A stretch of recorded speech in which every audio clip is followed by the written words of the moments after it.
The 1st of November 2025. This is ChannelOne Television and also 97.3 CTFM. If the stories are big, they make it to this platform, and that's why it's called The Big Issue. I am Umaru Sandamadu, and you're welcome as we discuss the topical stories of the week for you. And boy, are the stories big. We'll talk from the special prosecutor to Ken Oforiatta and to SML and more. All of that here on The Big Issue on 97.3 CTFM. And also on ChannelOne Television. The conversations around the OSP having called a press conference and saying by the end of this month of November, Ken Oforiatta and 5 other persons, including a member of parliament, would be brought to court on charges of engaging in various crimes or offenses against the state in relation to that SML scandal. We'll talk about what's happening in the health sector, where there's a health information system that has collapsed. The government says it was an act of sabotage. The previous administration says it was witch hunting against a company that was doing a good job. Then we'll talk about that bill that is claimed is being used by this government to gag free speech. Is it really? Please stay with us as we do the analysis in a bit.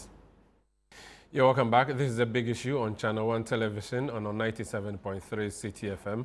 It's a Saturday morning. This is where you have to be for the analysis of the big stories. We have panelists who have opinions, who have interests, by which interest they will declare, and that helps you understand what their position is as you make sense of the topical stories of the week. We assemble the issues, put them on the table, discuss them dispassionately, and do the analysis. My duty is to moderate the conversation, and I'm happy to do that with you, sitting in for Salon Kojadonu, and as you may have seen on our Twitter, Sami Wiafi, who has suddenly this morning decided to run to his village somewhere in Kwahu to go and take care of some very pressing needs, so he's not on the set. I am having to come out from the bush as a cowboy and come and do that for you. So I'm happy that we are here. What are we talking about today?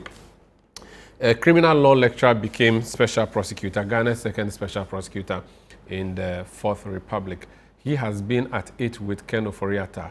Now, Ken Oforiatta served as Minister for Finance for 7 years in the Akufo-Addo administration. He stands accused of engaging in acts against the law. The OSP has been looking for him. There's been red flag notices issued. There's been warrants of arrest and several other issues. He's been declared a fugitive. The big one now is that he's going to be charged by the end of the month because of his role in that contract, the SML contract. He's not the only one who is being accused and who would be standing trial. His personal assistant who served in office, according to the OSP, that person is also a fugitive of justice.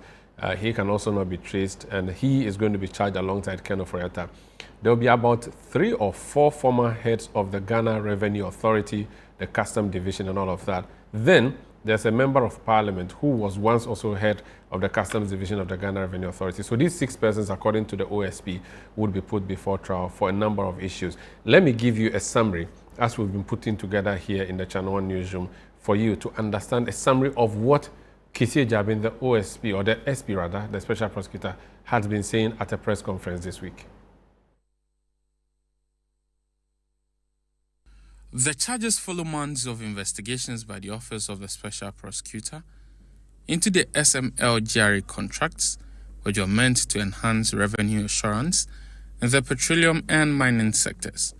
The probe, according to the OSP, uncovered widespread irregularities in how the contracts were awarded and implemented, including statutory breaches, conflict of interest, and questionable payments.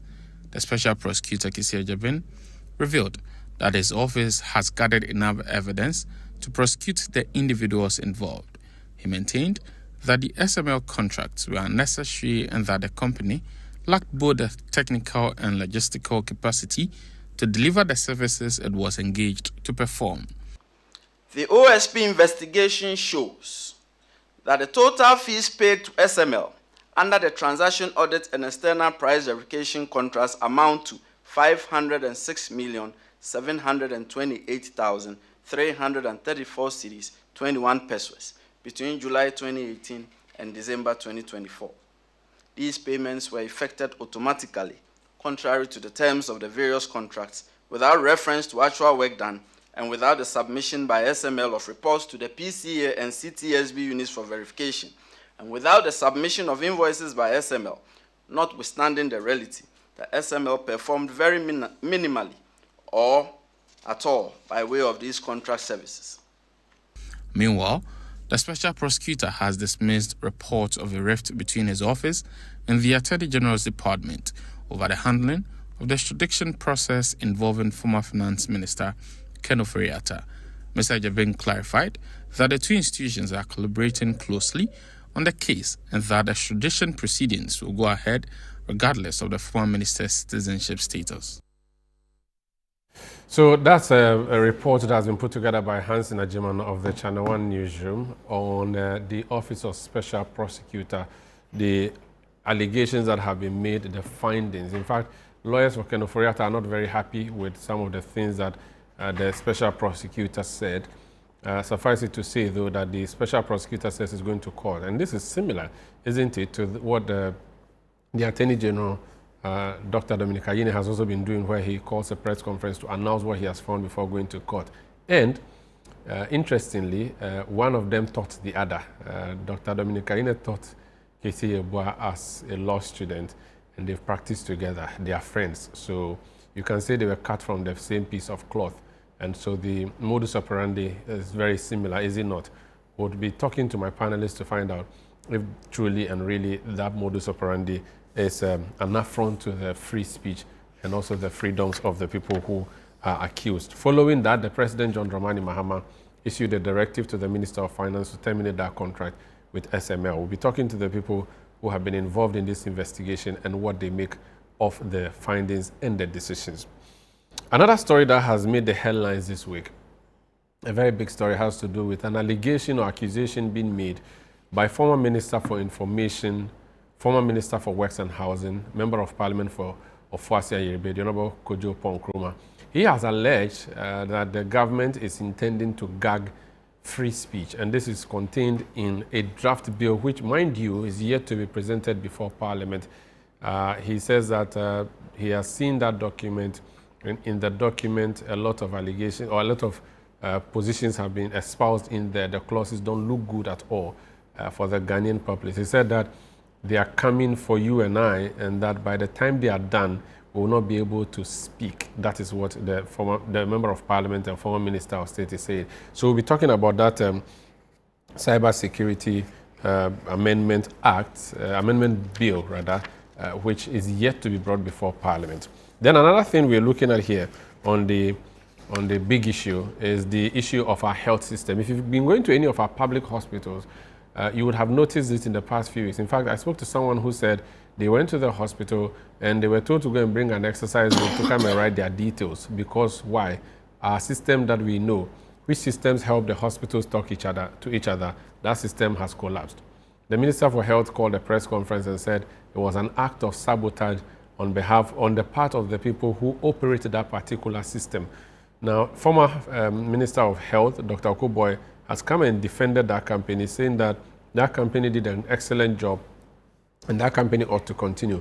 But this government has said, as of the time they came to office, that company's contract had expired. The company's contract expired on 31st December, and as a result, they have no option than to bring in a new company. So they have not necessarily terminated the contract of LIMS, or Lightwave as it is called, but rather it is a continuation of work. And he says there's a 4-week plan where all the hospitals will be integrated. Let's have a quick report summarizing that issue relating to our health information system in the hospitals and the back and forth between the Minister for Health and the former Minister for Health. So the Minister for Health currently and the man he succeeded in office. In fact, I'll be bringing you that later. But let me come in studio and begin the conversation for this morning. I have from the United States of America, my former schoolmates, former SRC president at the Ghana Institute of Journalism, the man whose email address is Chino Achebe. I don't know how, but it's because he possibly loves that man so much. Manasseh Azure is an investigative journalist, once worked with the Fourth Estate. Manasseh, can you hear me? Yes, I can hear you, Sanda. How is Abrochimem? It's very cold. Who sent you? Who called you? The heat that drove me out of Ghana is hotter than the cold. Well, Than the cold. So. you're suffering from heat. Now you've got cold, so you have to enjoy it. Anyway, good to have you this morning, and thank you so much for making time to be with us this morning. Thanks for having me. In studio, I have the Member of Parliament for Effia, the Honorable Isaac Boamanyako. Honorable, you're welcome. Thank you very much, Umaru. I have teased you people enough, so I can't tease you. I wanted to say you are the one of only 2 NPP MPs in the whole of Western region. Pathetic. Very, very pathetic. I'm sorry for you.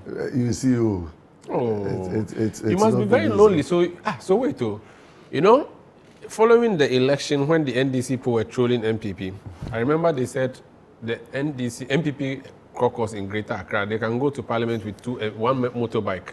So that the one MP will sit on front and carry the other 2 MP. In your case, your bicycle self can take you. Your whole caucus, Western Region caucus of MPPs. Only 2, myself and the Member of Parliament. How do you say 2 in Fanti? Ebien. Ebien pe. Ebien pe. Kafra. And as you say, I can't pay.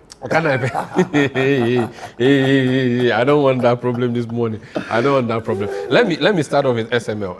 Manasseh Azure is a man behind this investigation here and 2 others. And like I said yesterday, the OSP gave them, the special prosecutor, not OSP, gave them a special commendation when he addressed the press. Manasseh, so let's talk about the work ab initio for those who may not have understood what exactly was involved. People keep hearing SML. You were the one who started shouting on the rooftops that there's some corruption happening. You went on, and now the special prosecutor has investigated, and it appears that there's been a corroboration of the work you did. I mean, kudos to you for that investigative piece, because as a journalist, nothing would be more fulfilling and satisfying than for you to do work and for that work to be confirmed by an independent authority that goes to do a second investigation in the work. Where did you start, seeing the smoke? For which reason you thought there was a fire that you had to delve in? And when you delved in, what did you find?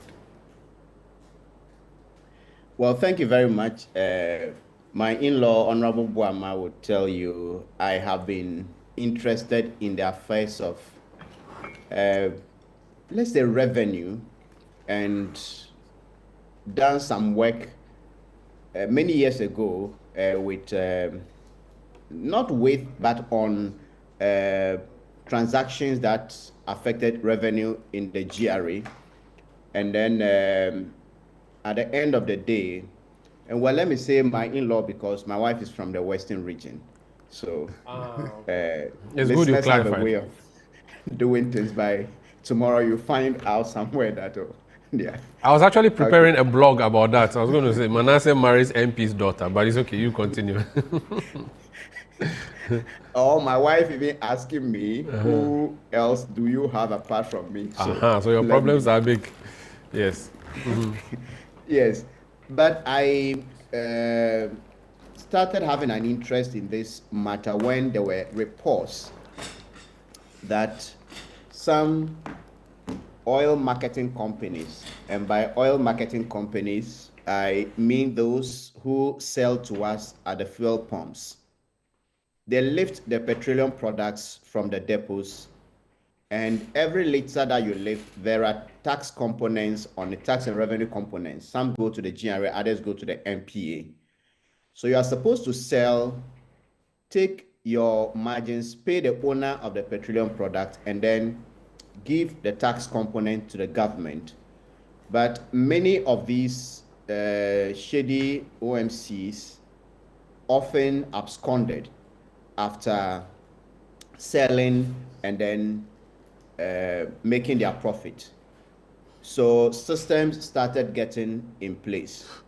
And one of the systems was something they call the Enterprise Relational Database Management System, ERDMS, which is a platform, an online platform, which ensures that if anybody wants to load a petroleum product anywhere in this country, whether you are loading gasoline or diesel from Tema, Bupe, Kumasi, or Takrade, you go onto this system and then place the order. This order will be vetted by the MPA and the GRA. So if you loaded your previous one and then you were due to bring the money to the state and you have not paid, you'll be blocked out from loading again. This system is linked to the customs system, which they call ICOMS. And also it records the volumes that are lifted at the various depots. And if you go to every depot in this country, you would have customs officials there. So they have the keys to the depots. So if the owner of the petroleum product is there and the buyers are there and then you don't have the GRA officials, customs officials, that they will not lift. Then there was an issue of diversion, which was often cheated, or people cheated the system using the UPPF system. That ensures that a liter of petroleum product in Accra sells the same as the price in Bolga, because there is a system to flatten out transportation cost. So some would load and claim that they are going to discharge in Bolga and end up discharging in Sawam, but taking the amount that should have accrued if they had taken the product to Bolga. So the MPA introduced a tracking system. So if you go to the MPA today and anybody loads petroleum products in any tanker, an electronic seal is placed on that vehicle, so that if you don't get your destination and you tamper with the seal, it sends an automatic alarm to the MPA. Your location is detected and you can be arrested. So if you go to the MPA today, you will see live tracking of vehicles that are in Burkina Faso, Mali, Eastern region, everywhere in this country. So that is checking the diversion. And they brought fuel marking system, also another company, to check the dilution of petroleum products. So all these systems were put in place to ensure that the state's interest is protected and then the revenue that is due us is collected. In our investigation, we asked the GRA officials, head of petroleum, Mr. Samson Enim, who said that with the ERDMS, it ensures that the GRA is able to track its volumes. And once you're able to track your volumes, you're able to collect the appropriate taxes. Besides all of these, we found out that another company by name SML, now we know that it used to be SMEL, smell, and perhaps they didn't like the smell of it, so they changed it to SML, which has still not taken the smell away anyway. But this company claimed to be doing under the checking under declaration, diversion, dilution, and it stated these functions on its website. That this is what it did, and it stemmed the tide in the downstream petroleum sector. When we finished our investigation, we went to SML and we actually first interviewed the GRA officials who said that no, SML was not performing these functions.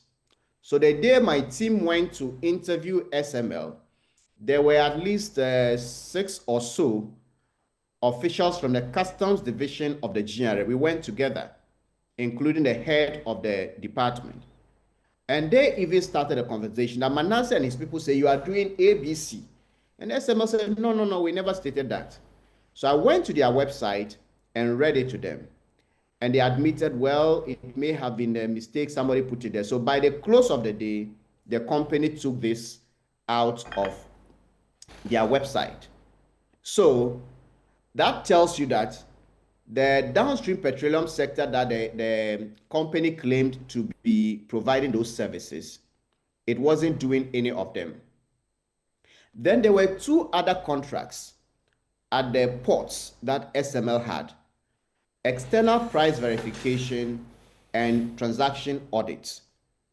And I don't want to speak so much about whether or not those functions were also giving us value for money. This is what the president's white paper, and I'm talking about President Akufo-Addo's white paper from the KPMG report, said of this contract. That the transaction audits and external price verification services may also be terminated. According to KPMG's findings, GRA obtained partial value or benefit from those services. This was also due to a lack of monitoring on the part of GRA to ensure that SML performed the services as stipulated in the contracts. KPMG, and this is the important part, KPMG's investigations found that GRA has introduced external price verification tools as part of ICONS, among its other functions. This renders reliance on SML for external price verification redundant. These are not my words, these are the words of the Presidency of the Republic of Ghana at the time of President Akufo-Addo, based on the KPMG findings. And these two contracts were terminated. And it is interesting to say that these services that we are told were redundant, the country has paid SML 506 million Ghana cedis for these services. 506 million Ghana cedis for services that the president said were redundant because customs was already doing it. And when in our investigation we said that the services were not needed, people questioned it is one of them. And two, the downstream petroleum measurement audit, we know that the measurement SML was doing, GRA was not using them for revenue purposes. GRA was using the existing meters that were there before SML was introduced. Those are the meter readings GRA used for its taxes. Then in 2023, in June, despite adequate evidence that this company was doing practically nothing to add value to the state, the Minister of Finance, Ken Ofori-Atta, caused a letter to be written. And that letter, I just want to read. It was written on the dated 22nd June 2023. The title is Expansion of the Scope of Work by Mrs. Strategic Mobilization Limited. And this letter is signed by Ernest Akore, Chief of the Cabinet, who we are now told is at large with Ken Ofori-Atta. The letter says, the Honorable Minister has determined that there is a need to monitor the production and shipment of gold and oil out of the country.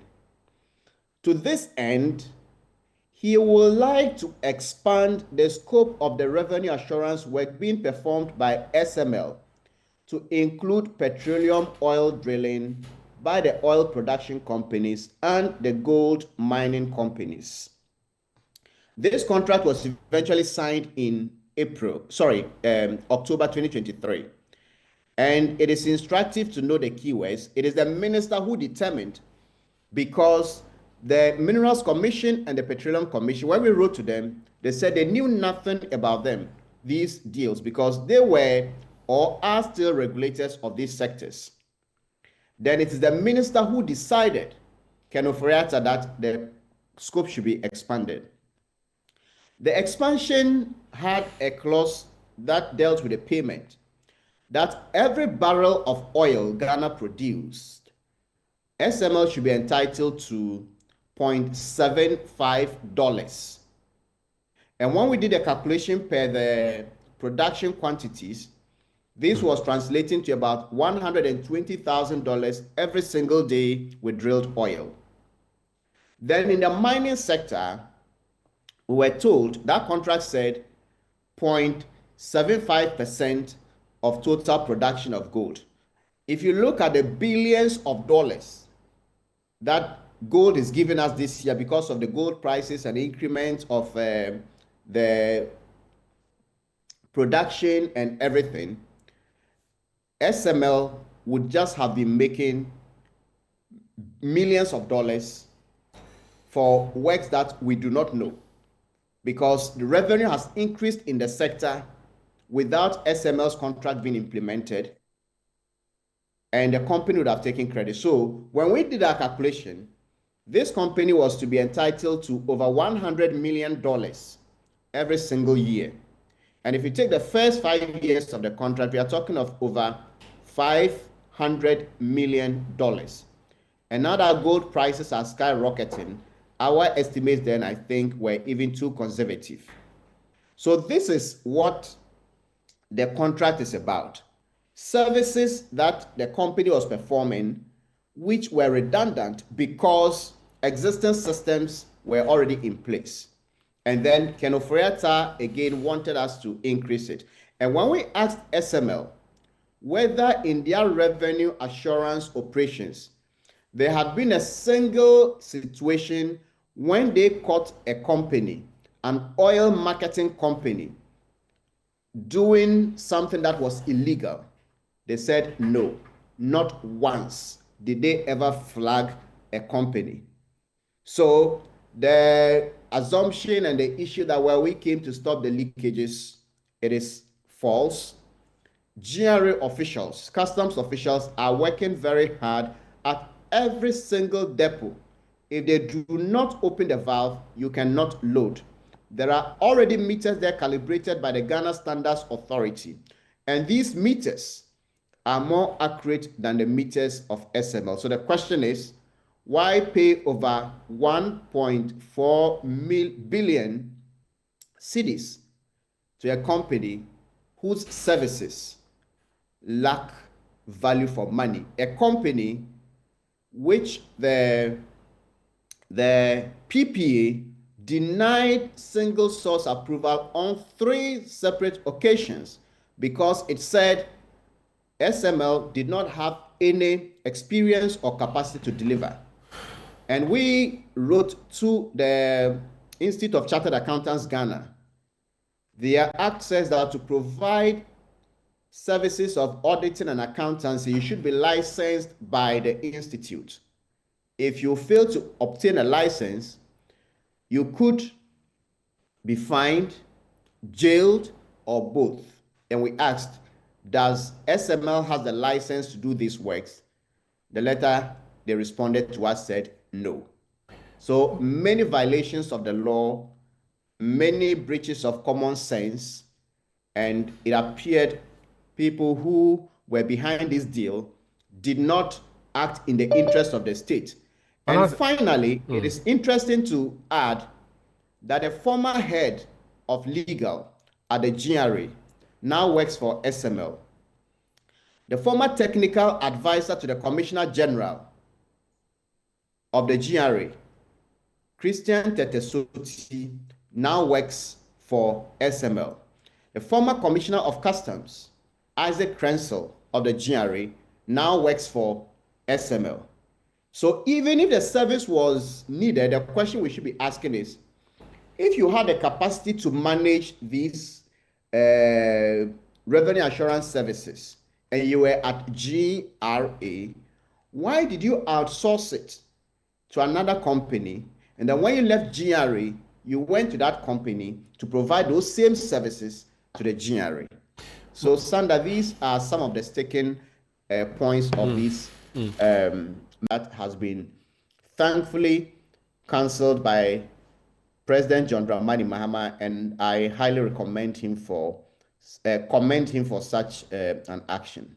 Your in-law has been laughing and smiling in the studio, asking why, because it sounds as if he's not agreeing with you. But to summarize in a simple sentence, is it the case that SML was created purposely to take our resources without working for it? Or the intention was good, but some way, somehow, things didn't go as planned? What's your reading of the SML contract? I don't know why they were created, but I know they were created immediately after this, the MPP came into office. And I know when we asked them, and the company was formed in 2017. So we are in the 8th year now. And what we know is that this company doesn't have any other contract apart from GRA. It doesn't perform any other service to anybody. The only other time we found some workers of the SML trying to get to the airport. Was a certain company owned by the same SML man, Evans Eduse, got a revenue assurance contract at the airport. And this company is actually a mining company with only one employee, hadn't paid taxes for 2 or so years. SNIT filing showed that it had only one employee, and we tracked to realize that when it finally won the contract, SML people were going to. So I don't know exactly why they formed this company, but from the transactions I have seen, the works and the payment they have received, it is not something I would do in all good conscience. So they don't have a track record of having worked anywhere. They have not, prior to the time they were given this contract, existed? Not at all. This contract, the company was formed on Valentine's Day. Oh, really? Of 2017. And they started getting very sweetheart deals from the government. So it was a beautiful gift to the country. Let me say, only the GRA.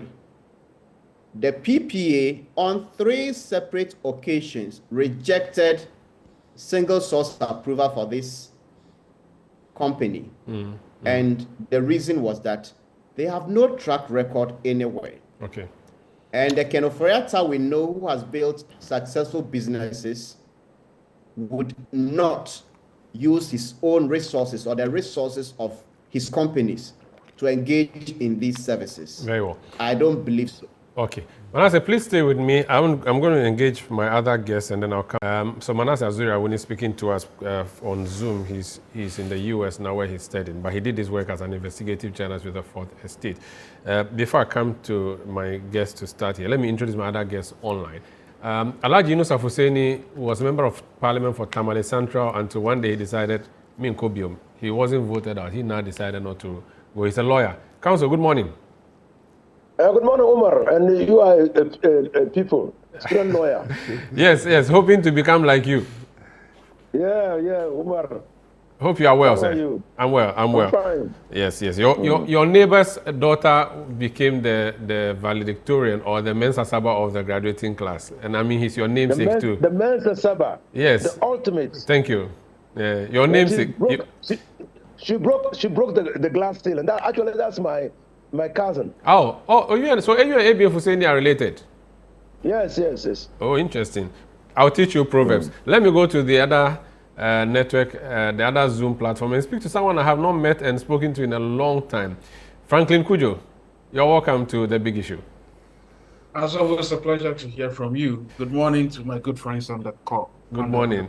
The first time I hosted The Big Issue, Franklin was a guest, and so was the next person who will be joining us very soon, Senyo Hosi. It's nice to see you again. You have abandoned me, but Imani Africa, we used to be friends. Please remember me, Franklin. You are remembered. Thank you. Honorable Obama, let me start with you. You've listened to Manasseh Azure. Everything he has said suggests that this was a classic case of create, loot, and share. Or even if you are not sharing, at least you are creating to loot. Who you give it to, that one we don't know. Are you offended listening to the findings both by the journalist and the special prosecutor? Thank you very much, Umaru, and a very good morning to our cherished viewers, Franklin and Alhaji Yunus Afuseni, Manasseh Azure, and all, and to the good people of Effia constituency and the Western region. Manasseh, I've known Manasseh for a long time now. I know the work that Manasseh has been doing in this country in terms of investigative journalism. And being in GRA, he had actually worked with me on a number of issues that he had concerns about in his investigative work. So it's refreshing that at least he did this work. But I've been smiling on studio and I've been very alarmed and concerned about the whole SML issue and how we have treated it. You see, as a country, if we are not very careful, we would just be making a lot of assumptions. We would impugn on the integrity of people and even businesses. And if we are not very careful, we are going to destroy a lot of good initiatives that people would have brought on board to support this country. You see, GRA sat as an independent organization. If you take the GRA Act, the GRA is a body corporate established by law, and it has capacity to enter into contract by itself. And GRA has a mandate. The mandate of GRA is to collect revenue and account same to government. And GRA has the right to enter into any agreement or contract that it believes will assist and facilitate its work in terms of revenue generation and collection activities. And so a lot of contracts have been signed by GRA over time to assist GRA in its revenue performance work. Whether it's about the systems that GRA use at the domestic tax revenue level, whether it is about the system we put in place at the customs division, like we used to have Unipass and then the ICOMs and the rest, and then many other contracts that GRA signs in terms of its revenue assurances work. SML came into operation according to, as Manasseh indicated, in 2017. Okay. GRA would ordinarily receive contracts from people, proposals from people trying to justify why they think their services will be beneficial to the authority. The authority has a board that reviews its proposals, or management present those proposals to the board. And then at the end of the day, if the board thinks that it is good enough for the company to be engaged, they go ahead and do it. The fact that a company's name is submitted to Public Procurement Authority and it is declined or rejected once, twice, or thrice doesn't necessarily mean that the import of the work that the company intended to do for the purposes of GRA is ill-intended. Many proposals go to PPA, and PPA may either tell you to go and revise the contract sum, or go stop single source and go for competitive bidding, and so on and so forth. Let me contextualize this for purposes of what Manasseh indicated. And I'm not here to hold brief for anybody. Okay. Okay. I'm looking at this from a pure GRA as a body corporate entering into a contract, and then GRA repeatedly justifying why the activities or the work of SML inured to the benefit of GRA. Even though it has been established now that everything SML has come to do was already being done, and that the work of SML is either superfluous or totally unneeded. For instance, on the work that they did at the port, GRA was already doing that according to what Azure has established. With the NPA or the downstream petroleum sector, NPA already had trackers. So what really was the work of SML? That's the question. Exactly, and that is where we get it wrong. Because NPA is established for its own purposes, to do its work. And GRA also has a reason for its existence.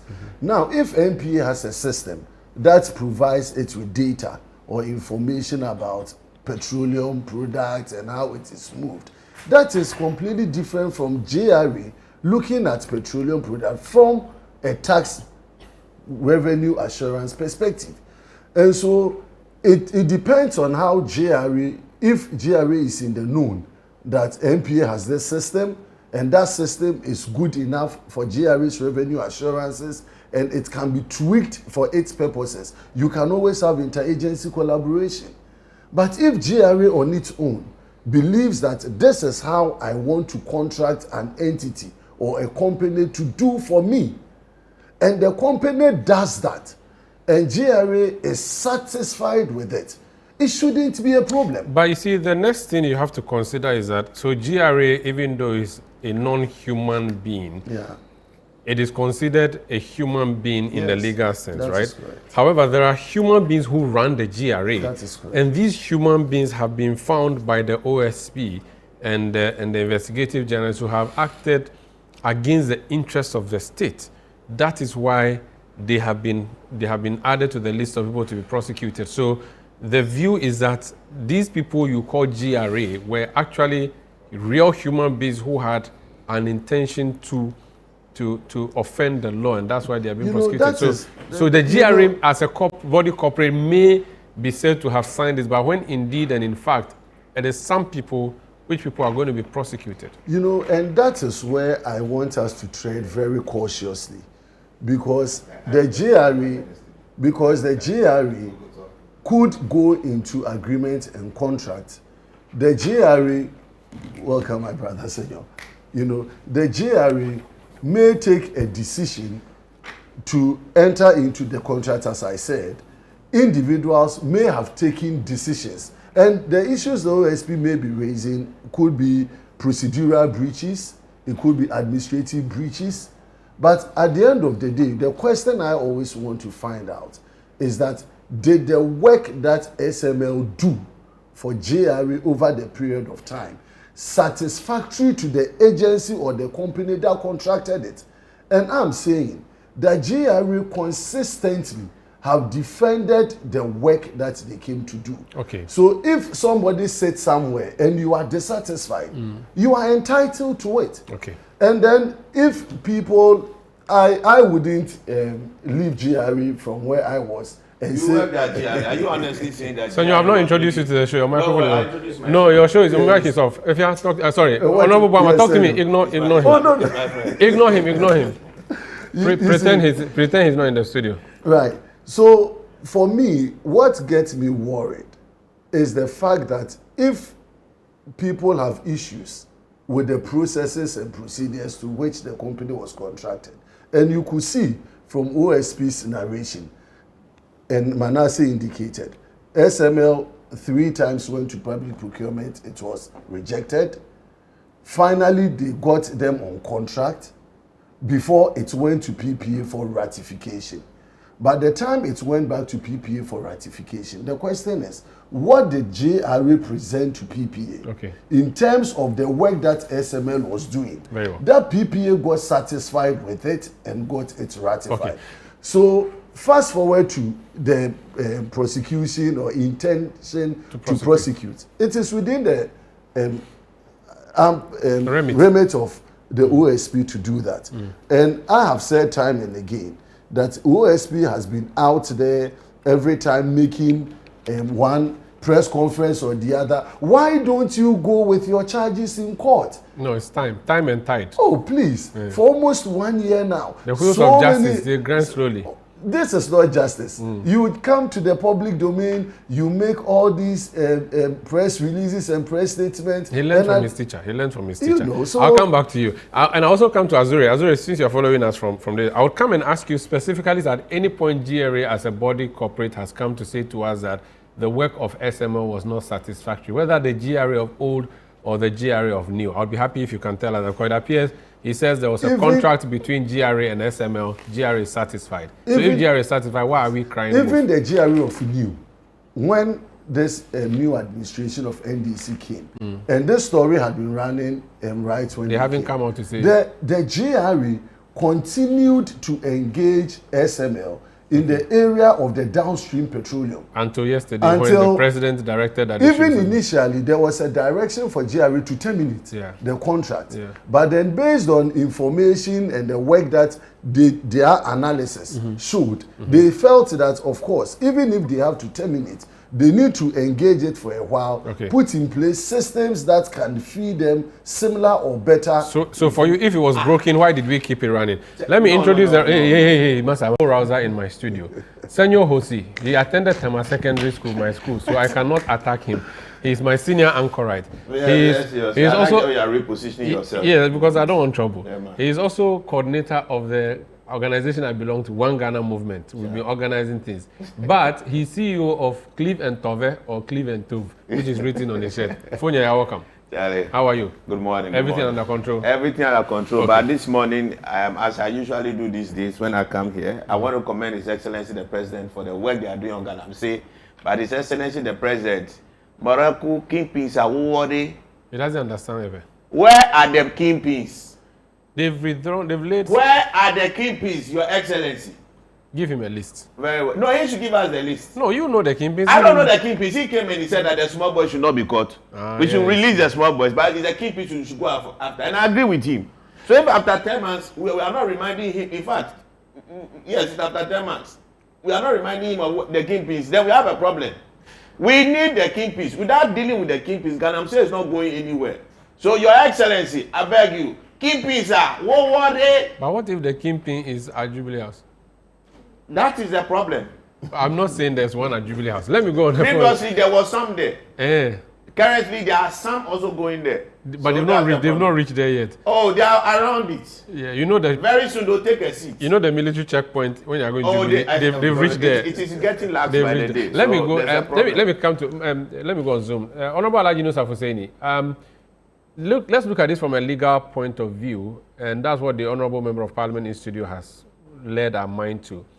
He says GRA, a legal corporate, is allowed to engage in a contract. So if they have done that, which they have done previously, why should this one be problematic and why should we be talking about this? I would want you to tie that in with you as someone who has once been a public officer. When you're signing contracts of this nature, what are the considerations? Okay, I'm told that I don't know. Alhaji, do I have you? Fofo, you have me? Yes. I'm getting you in full. You should say Jamwali, which is a greeting for good morning, or Dasuba in Dagbani, so that I will respond and say, nah. Jamwali. I don't see you. I don't see you. Please switch on your camera. Let me see whether you have aged or you're still looking. Yesterday I was with your lawyer niece, by the way, cousin. Why are you? I can't switch it on. I don't know why. I went to learn. For classes. I'm not seeing you. Are you born before?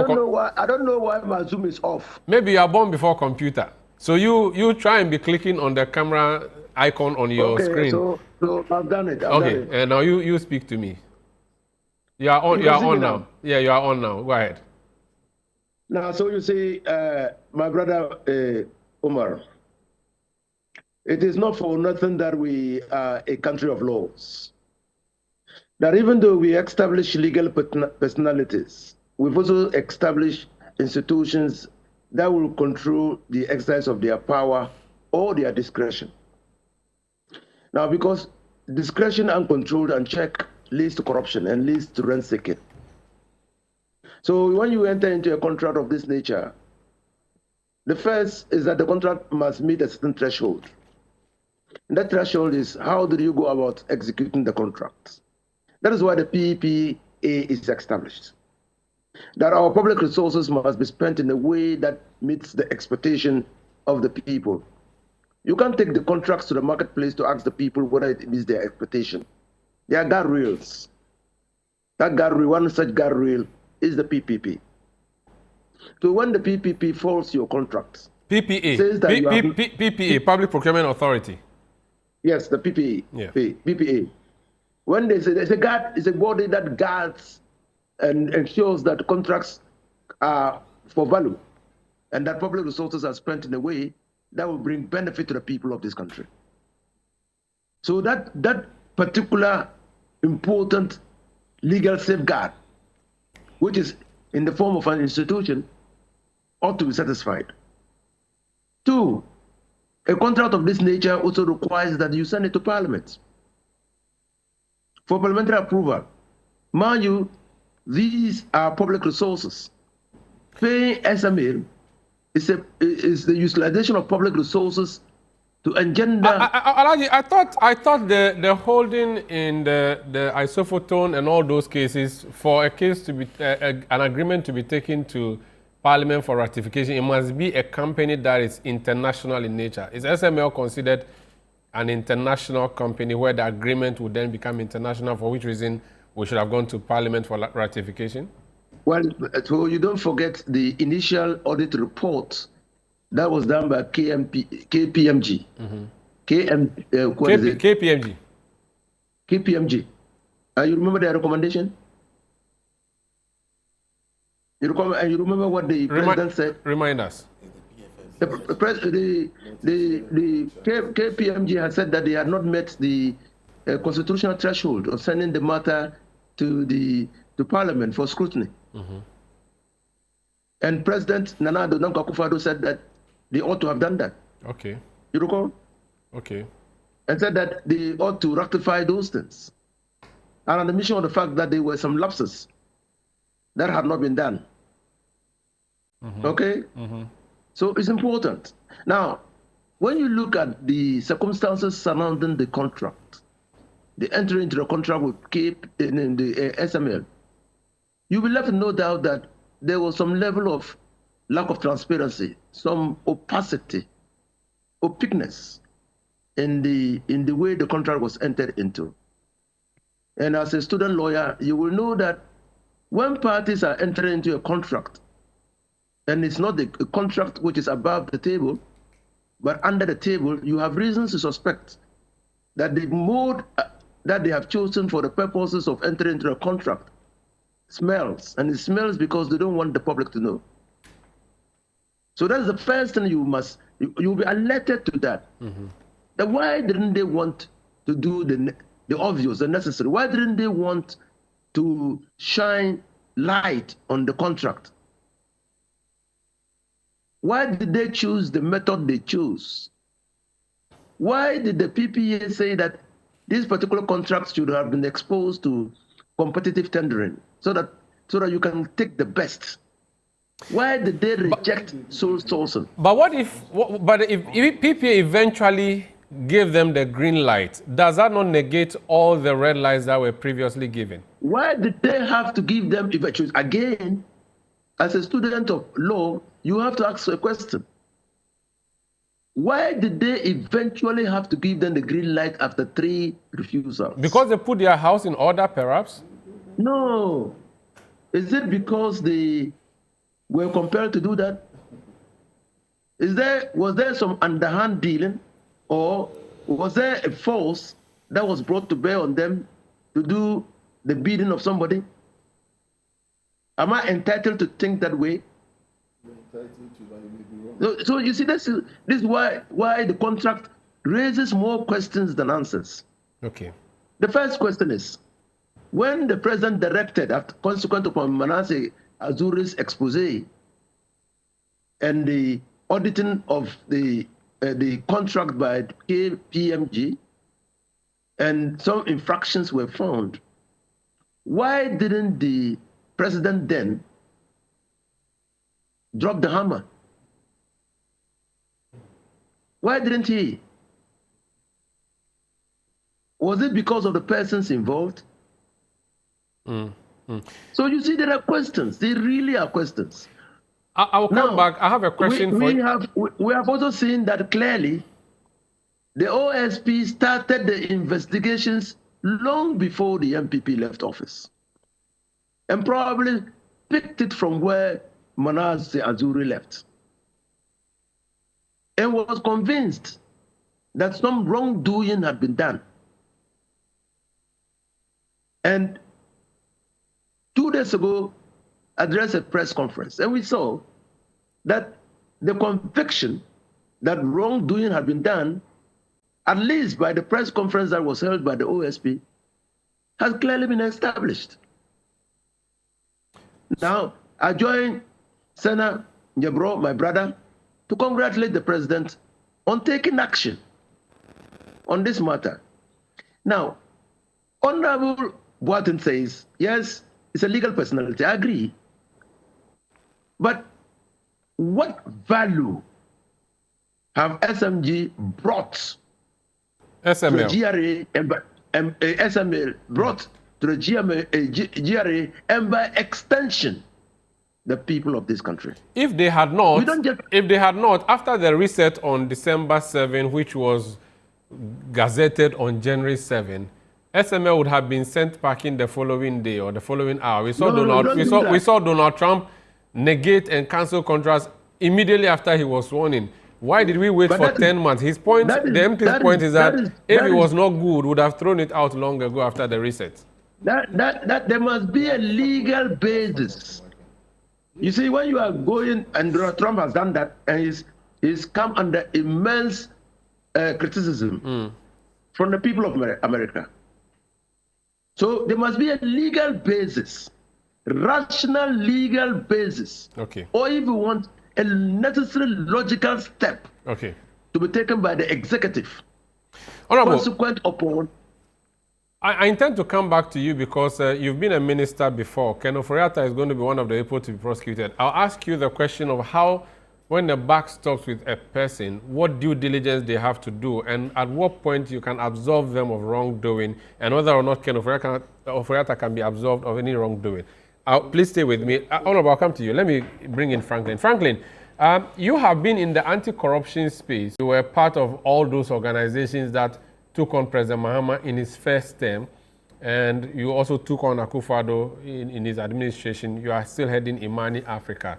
From the eagle or the bird's eye view perspective that you look at these things, listening to Azure, listening to the OSP, and seeing the SML issue a statement on all the issues around, does it smell like a duck, where a duck is corruption? Well, this is an elephant. It is not a but first of all, let me just say that we need to thank Azure for excellent work he keeps doing. And I think that it is important to highlight the fact that, look, this fight, it looks to me that the whole corruption fight has been left for a few guys to undertake, and it's worrying. It's really worrying. I mean, I feel strongly that the things we've heard so far, by the way, this is SML, the things we are hearing, the things we've seen, I mean, I am mortified, really, really mortified.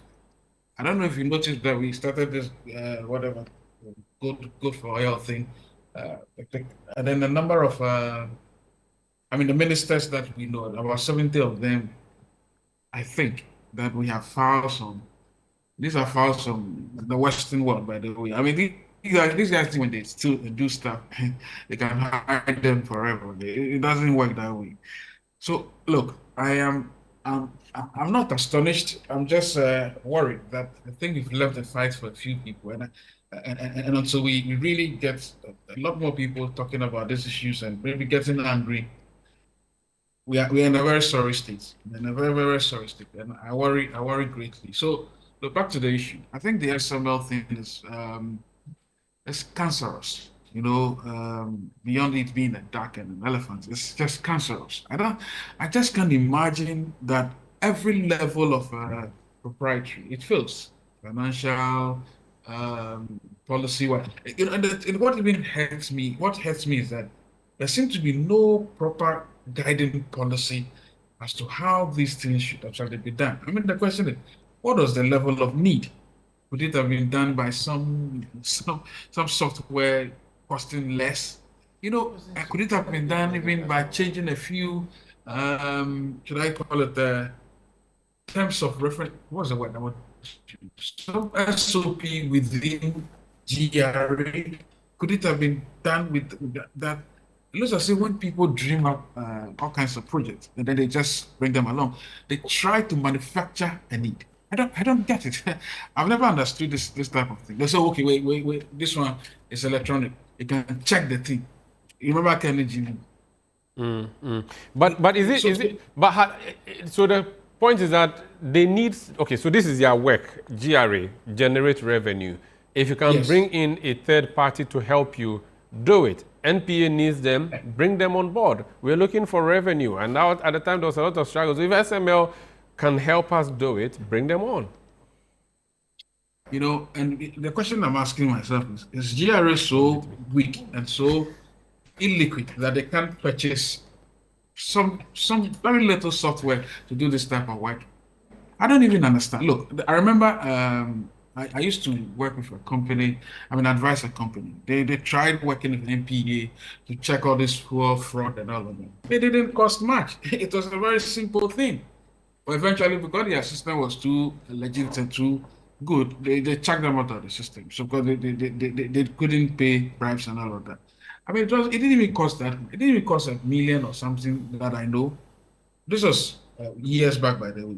And so what I'm trying to say is that these people actually sit together, plan stuff, and then use the power of politics to go and press basically the necks of all these, I call them bureaucrats, and then they also bow. Sometimes when they see the money, they just bow. I mean, I'm mortified that some of the people. Anyway, I don't make judgment on people's whatever, but I'm surprised that the gentlemen who have been who are set to who have been what do you call it, are going to be charged. I mean, I look at them and these are people who are really truly restricted, right? So the question you ask again, is it the case that if an institution like GRA wants to maximize revenue, why should they always be at the beck and call of some people who manufacture stuff? This SML thing, you know how quickly, if Manasseh are not found out, right? This have been quickly just dealt with quietly. There was even no conversation in the media. You know, if you are doing something that is obviously beneficial to the country, GRA should even come and tell us publicly, oh, guys, you know, we've been trying to maximize revenue, GDP, revenue to GDP, Ghana is too low.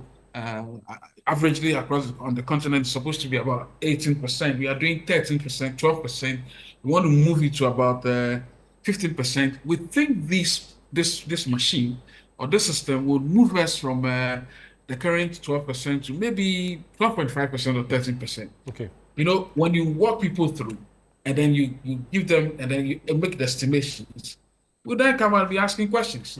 But you didn't do that. So the secrecy around it raises red flags, you think? But you see, the point I'm making is about the policy guide to some of this, taking on some of the decisions. Okay. And if you don't do that, you don't walk people through it, you don't have suspicions. Okay. It's just like Kelly, you know, sorry, just once 30 seconds. But just like Kelly, a deputy minister in the last administration, by the way, the NPP administration, just found out that Asla and Ken were going to sign this contract quietly. They didn't even tell cabinet. Cabinet members didn't even know about Kelly GVG. You'll be shocked. I once got wind of it, but midnight. That's when they brought it to us. Say, hey, this thing, it won't work. But they managed to find money to pay it because they created an account at the Ministry of Finance called but that account, by the way, I thought was told about that account that I want to be a DD will move into Upa.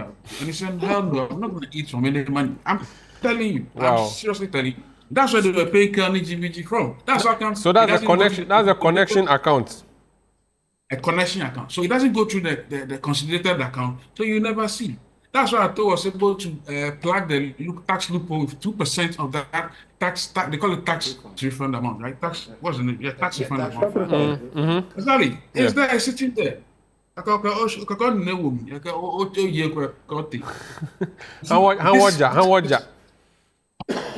Young changing. So the point I'm making, I think so. If anybody comes to tell you we're introducing something, please this time around, let's all discuss it. Bring it to the public and let's discuss it before you actually go and sign. Very well. You don't go and sign something, then when you are caught, you come claiming that you have some expertise in what? No, I'm a fan.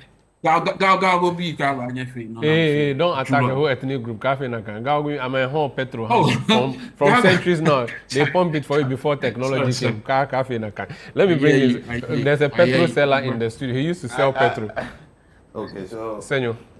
The SML thing is a very sorry story as far as policy is concerned. It's an embarrassing matter.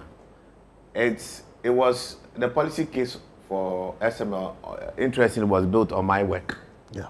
Okay. That's the fact of your work at the Seaboard. Okay, at Seaboard.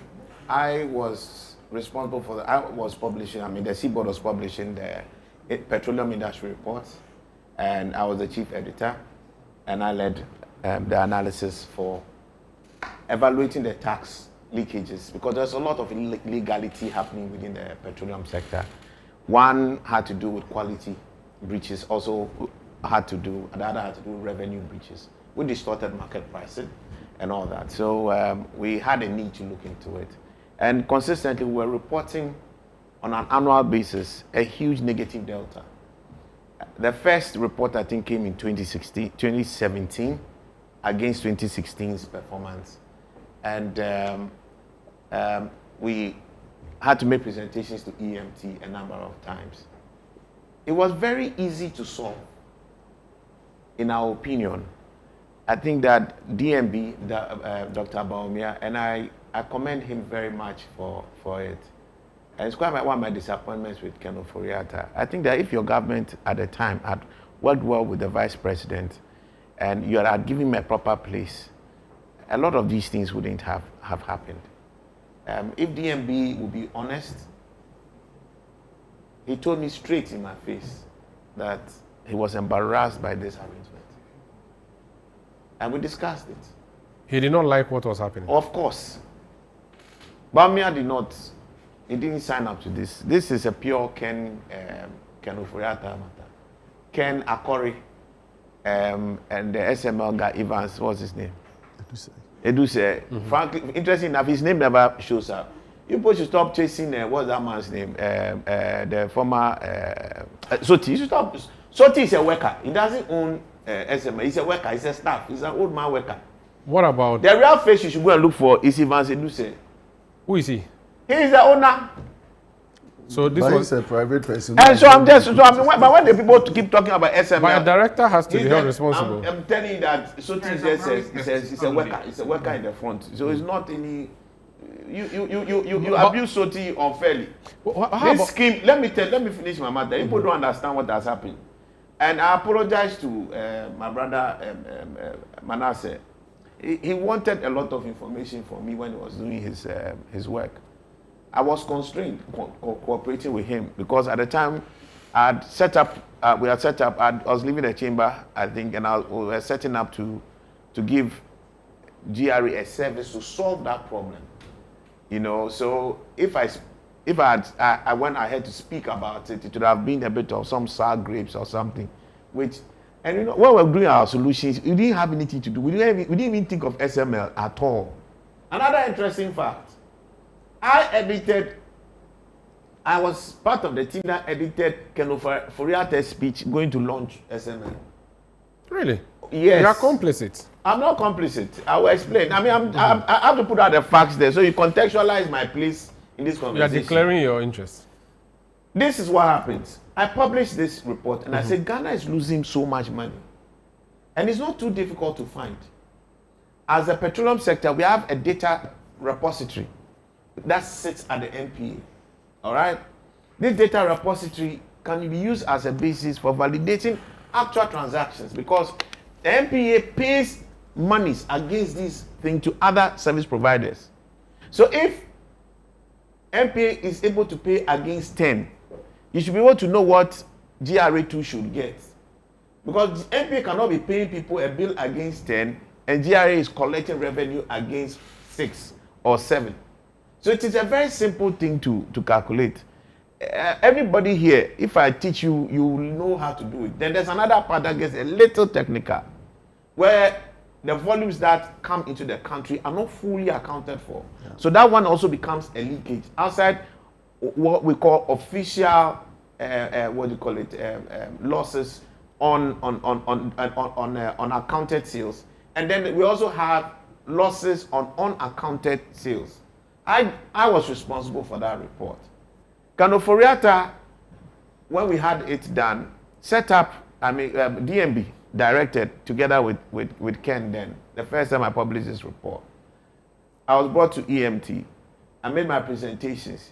Then they set up a committee made up of Akori, Amishadai, and myself for us to go and deal with the matter. So I told them all we have to do is to set an audit with EY. I mean, they opted to use EY, and I recommended EY as well. I would recommend EY any day because they had done the FX loss audit for the BDCs.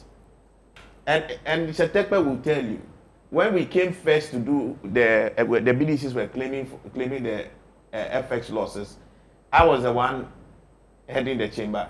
I told him that the claim share shouldn't be negotiated; it must be audited. The fact that I'm the chamber head doesn't mean that what my people have brought me are necessarily right or not right. I don't know. I can agree in principle, but the numbers here, I don't know. So everything must be subjected to audit. And I like the work that EY did. And it cuts down a lot of the claims that my own members had put. I needed to live with whatever it is, because whatever mandate I have to my people is always subject to the interest of the state at all times.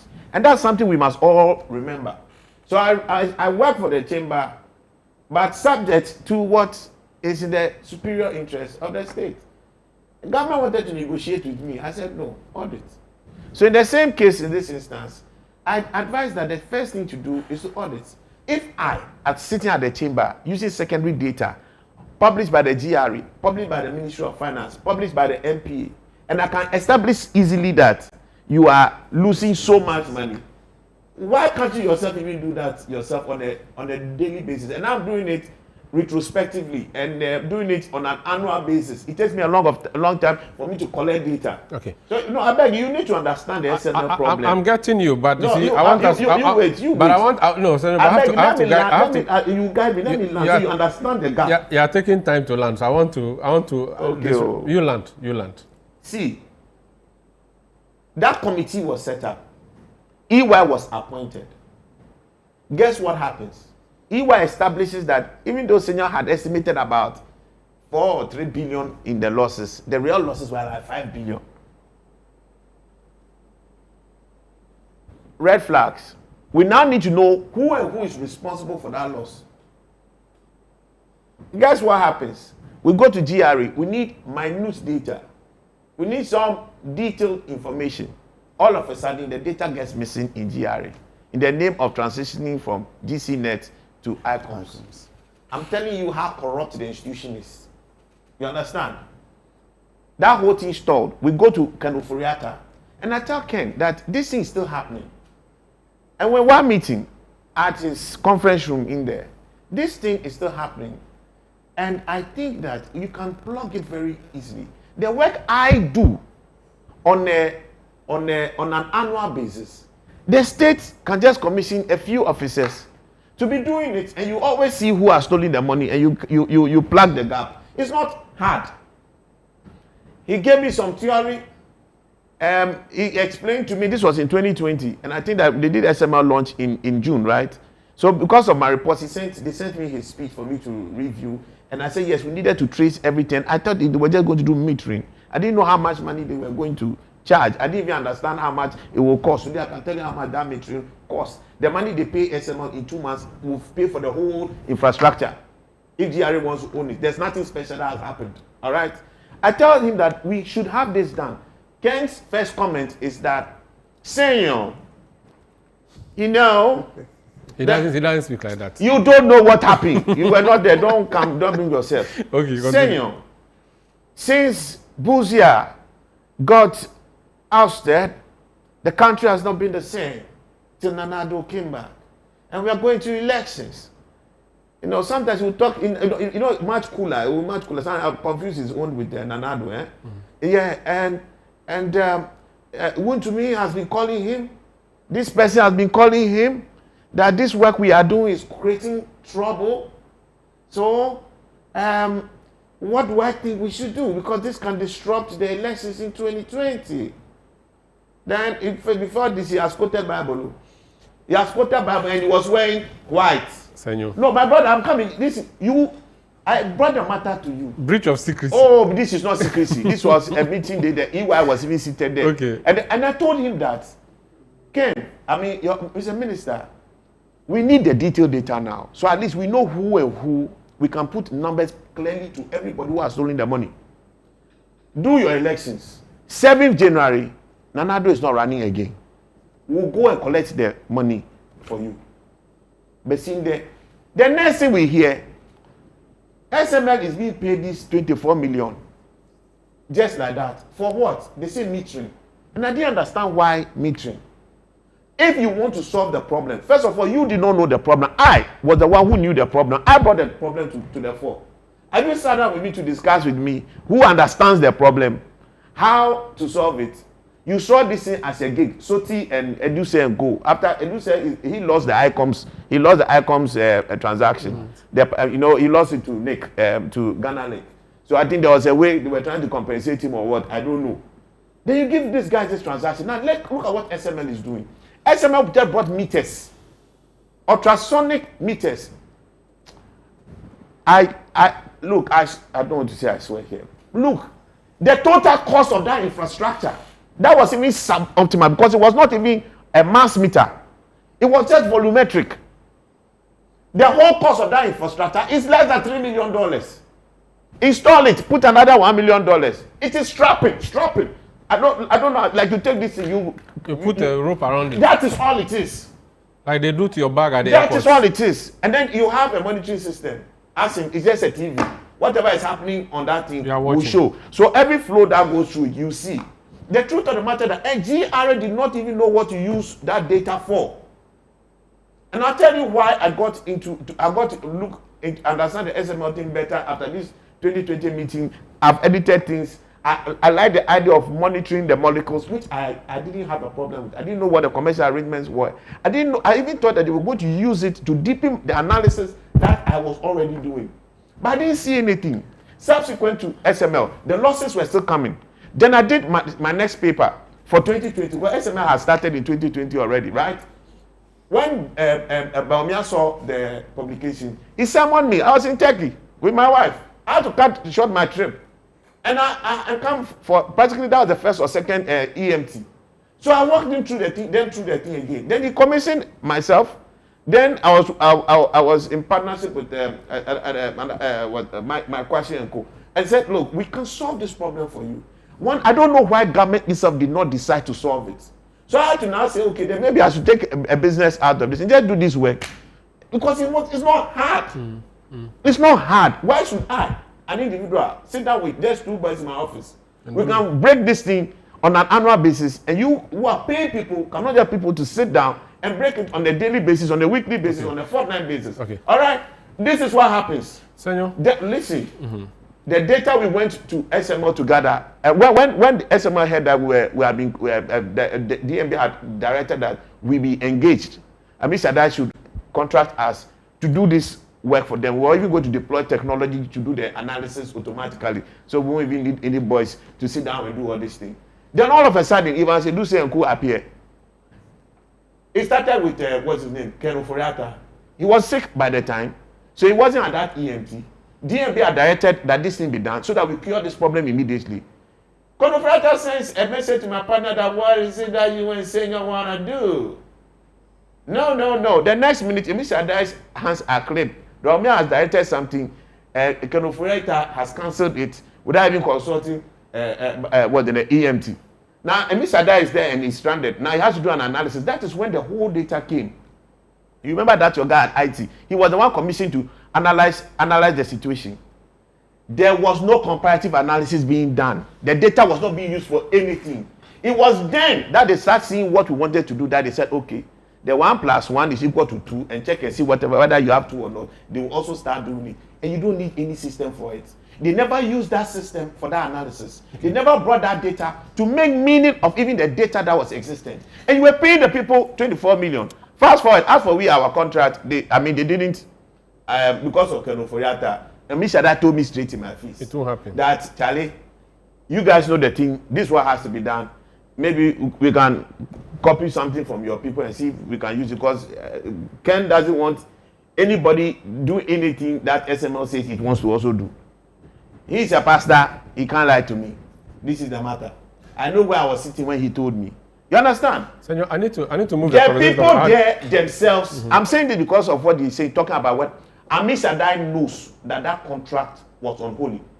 Mr. Adai knows that contract was technically moot. Akori knows that contract was technically moot. What's his name? Soti. He also knows. These people walk around, they are all church elders. He said, this country here, we are wicked people. This was absolute loot. They knew. They all knew.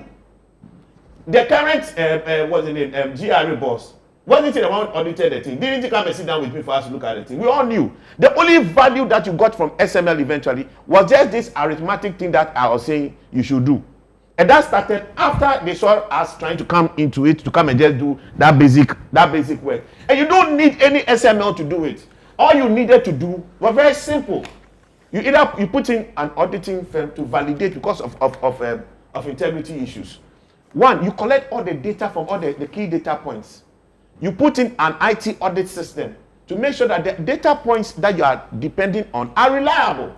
You put these people in, and it is a simple thing. Everybody in this room can calculate and show whether you are losing money or not losing money. Senyo, but because Senyo has said that you are losing 4 billion, it means that it is easy to make a case to start paying people 500 million cedis a year. You can explain that, but we were losing 5 billion. So if you are paying somebody 500 million, for what work done, the value of that work will be what? If you appoint an EY or a KPMG to do that work on a monthly basis, how much are you going to pay them? Maybe maximum of $200,000, $300,000 or $400,000. I mean, how much are you going to pay them? So, is there a way we could have done the contract for it to have been more beneficial, or we needn't sign this at all? This contract did not have to be signed. There were two things here. If GRA was honest and people had their hearts for this country, and people keep your eye, you see more of these things trying to come. This SML thing, there were people in this NDC who were fighting for it to stay. Can you name names? I won't name anybody. Let me name yourself. Let me go. Look, all that they needed, this thing, they know they didn't need a thing. If GRA wanted to own that infrastructure, it is just off the table. Go to MSC, go to Honeywell, ask the order, strap your main pipes. It will not cost, and what I'm even giving you is actually the most expensive, one of the most expensive metering, ultrasonic metering systems I'm giving, with a higher accuracy of 0.005. Listen. That one alone is going to be $3 million. I say if you put in another 1 million, let's say you're a businessman, put in 50% margin, maximum $6 million. How much were we paying these people? So the money we paid SML, if we paid in 3 months, GRA could have owned that infrastructure. But even to date, I'm telling you, GRA even doesn't know how to use the data that comes from the SML. And that's the point that I was going to bring Azure in, because the Azure, for the first time I've spoken about the matter. Hasn't complained, and that the system wasn't broken. Senyo has just explained now that they can't even use it. Do we have any records where GRA, either of old or of new, is saying that, listen, the work that SML did, we didn't really need it, and so it's been a complete waste of everybody's time and resources? So let me give you this example. If two people have stolen, Manasseh, he said he apologized to you for not giving you filler when you needed the filler. Today he has gone to church and he has seen God. He has seen Jesus. So journey to Damascus moment. He said he's sorry. Please forgive him. Well, I have never held anything against him. I like his honesty to tell me that, look, I have information, but I'm conflicted, so I cannot talk to you. Okay. That is absolutely fine. I don't hold anything against him. Two, the example I was giving is if two thieves have been charged with conniving to steal, and then they are about to be prosecuted, and one of them says, oh, the other did not steal, or we did not steal, I don't think these words should carry any weight. GRA is as complicit as SML. So if GRA comes out to say, well, they've done some work, it doesn't make any difference.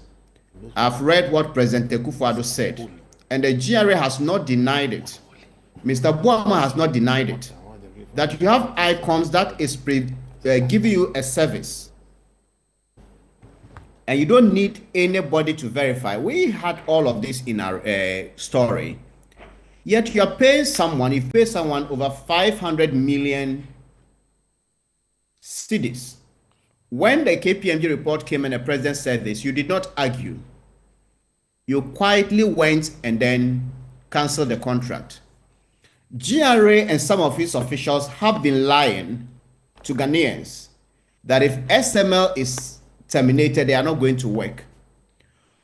The first half of 2024, SML did not work either downstream, anywhere, the ports, because President Akufo-Addo suspended the contract for audits.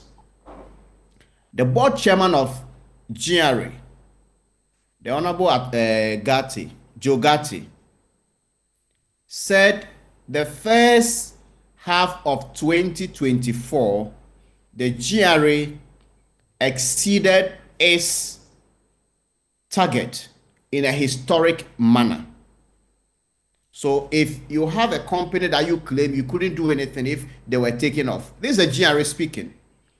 And let me say, some of the things they say make the GRA hard-working GRA workers, customs officials. They make them look so stupid and incompetent because they are there at every port. They are there at every depot. So this is not true. So they were doing the work and someone else was being paid? And taking credit for it. Since June, when the OSP started, and then SML was shut down, they should tell us which revenue has been lost in the downstream sector. Which single day did people go there and they could not load because SML was not working? And with these revelations from Senyo Hosi confirms some of the things insiders told us. But as investigative journalists, sometimes you bring out what your facts can speak to. So this, what he's saying confirms the masterminds behind all of these deals. And let me just address the issue that the contract was ratified.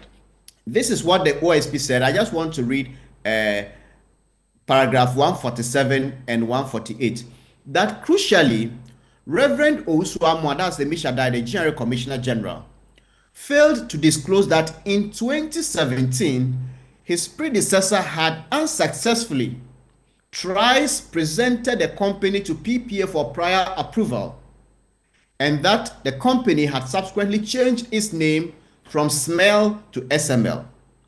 The PPA promptly set up an investigative team the next day with the object of investigating the circumstances under which the contracts were procured without prior approval of the PPA and the authoring of the report to assist the PPA board to process GRA's request. The least said about the PPA's investigation, the better. The OSP's investigation shows that the PPA investigation was shallow and incomplete, and the resultant report was outrightly misleading in part. So if you want to ratify an agreement that had problems, you state all the facts. Okay. That this had come ABC, that didn't happen. Okay. And there appears to be some collusion of a sort in this stage when you read what has happened. Okay. So we're working on wrapping up the conversation. I just have one question for all of you, and I'm going to ask starting from you. Based on everything you know and you dug up, are there other people who ought to be on the OSP's list for prosecution who are not? Is there anybody there that has to be removed? Is there anybody there who you think should possibly get DP, double punishment? Where? On the list of the OSP. The first part of the question I missed. So I want to know if there's anybody else you found who was culpable, who has not been named, and who you think should be prosecuted. And whether those who are being prosecuted are there people whose names you think should be removed? And are you generally satisfied with the approach the OSP is using? And that's a question I'm asking all my guests. And so you all have a 2-minute bite, then we take a break. I don't have evidence to say that those on the list, any of them should be taken out. I did not encounter some of them in my investigation, but the OSP did. Okay. The addition should be Evans Eduse, who is behind SML. I fail to understand why this was a collusion between the private and public sector. In Jeddah, the NDC administration jailed its own MP Abuga Pele together with a businessman. Philip Asibit. So I don't see how those on the side of SML should be left out. So I want to see the special prosecutor expand his tentacles and then reach out to more people. What is Umaru? I've not come to you, Lankema. Your wife has sent me a message. He said I should calm you down, that your BP will come. But he said she has an antidote, so come home. Manasseh, please wrap up for me. So this issue about the GRA started and they haven't done this for a long time. The KPMG managing partner who perhaps supervised the auditing of he was at KPMG when the auditing was done. And then KPMG at the time, I don't know for now, but was working for the GRA and auditing the GRA at the same time. So some CSOs even raised conflict of interest issues.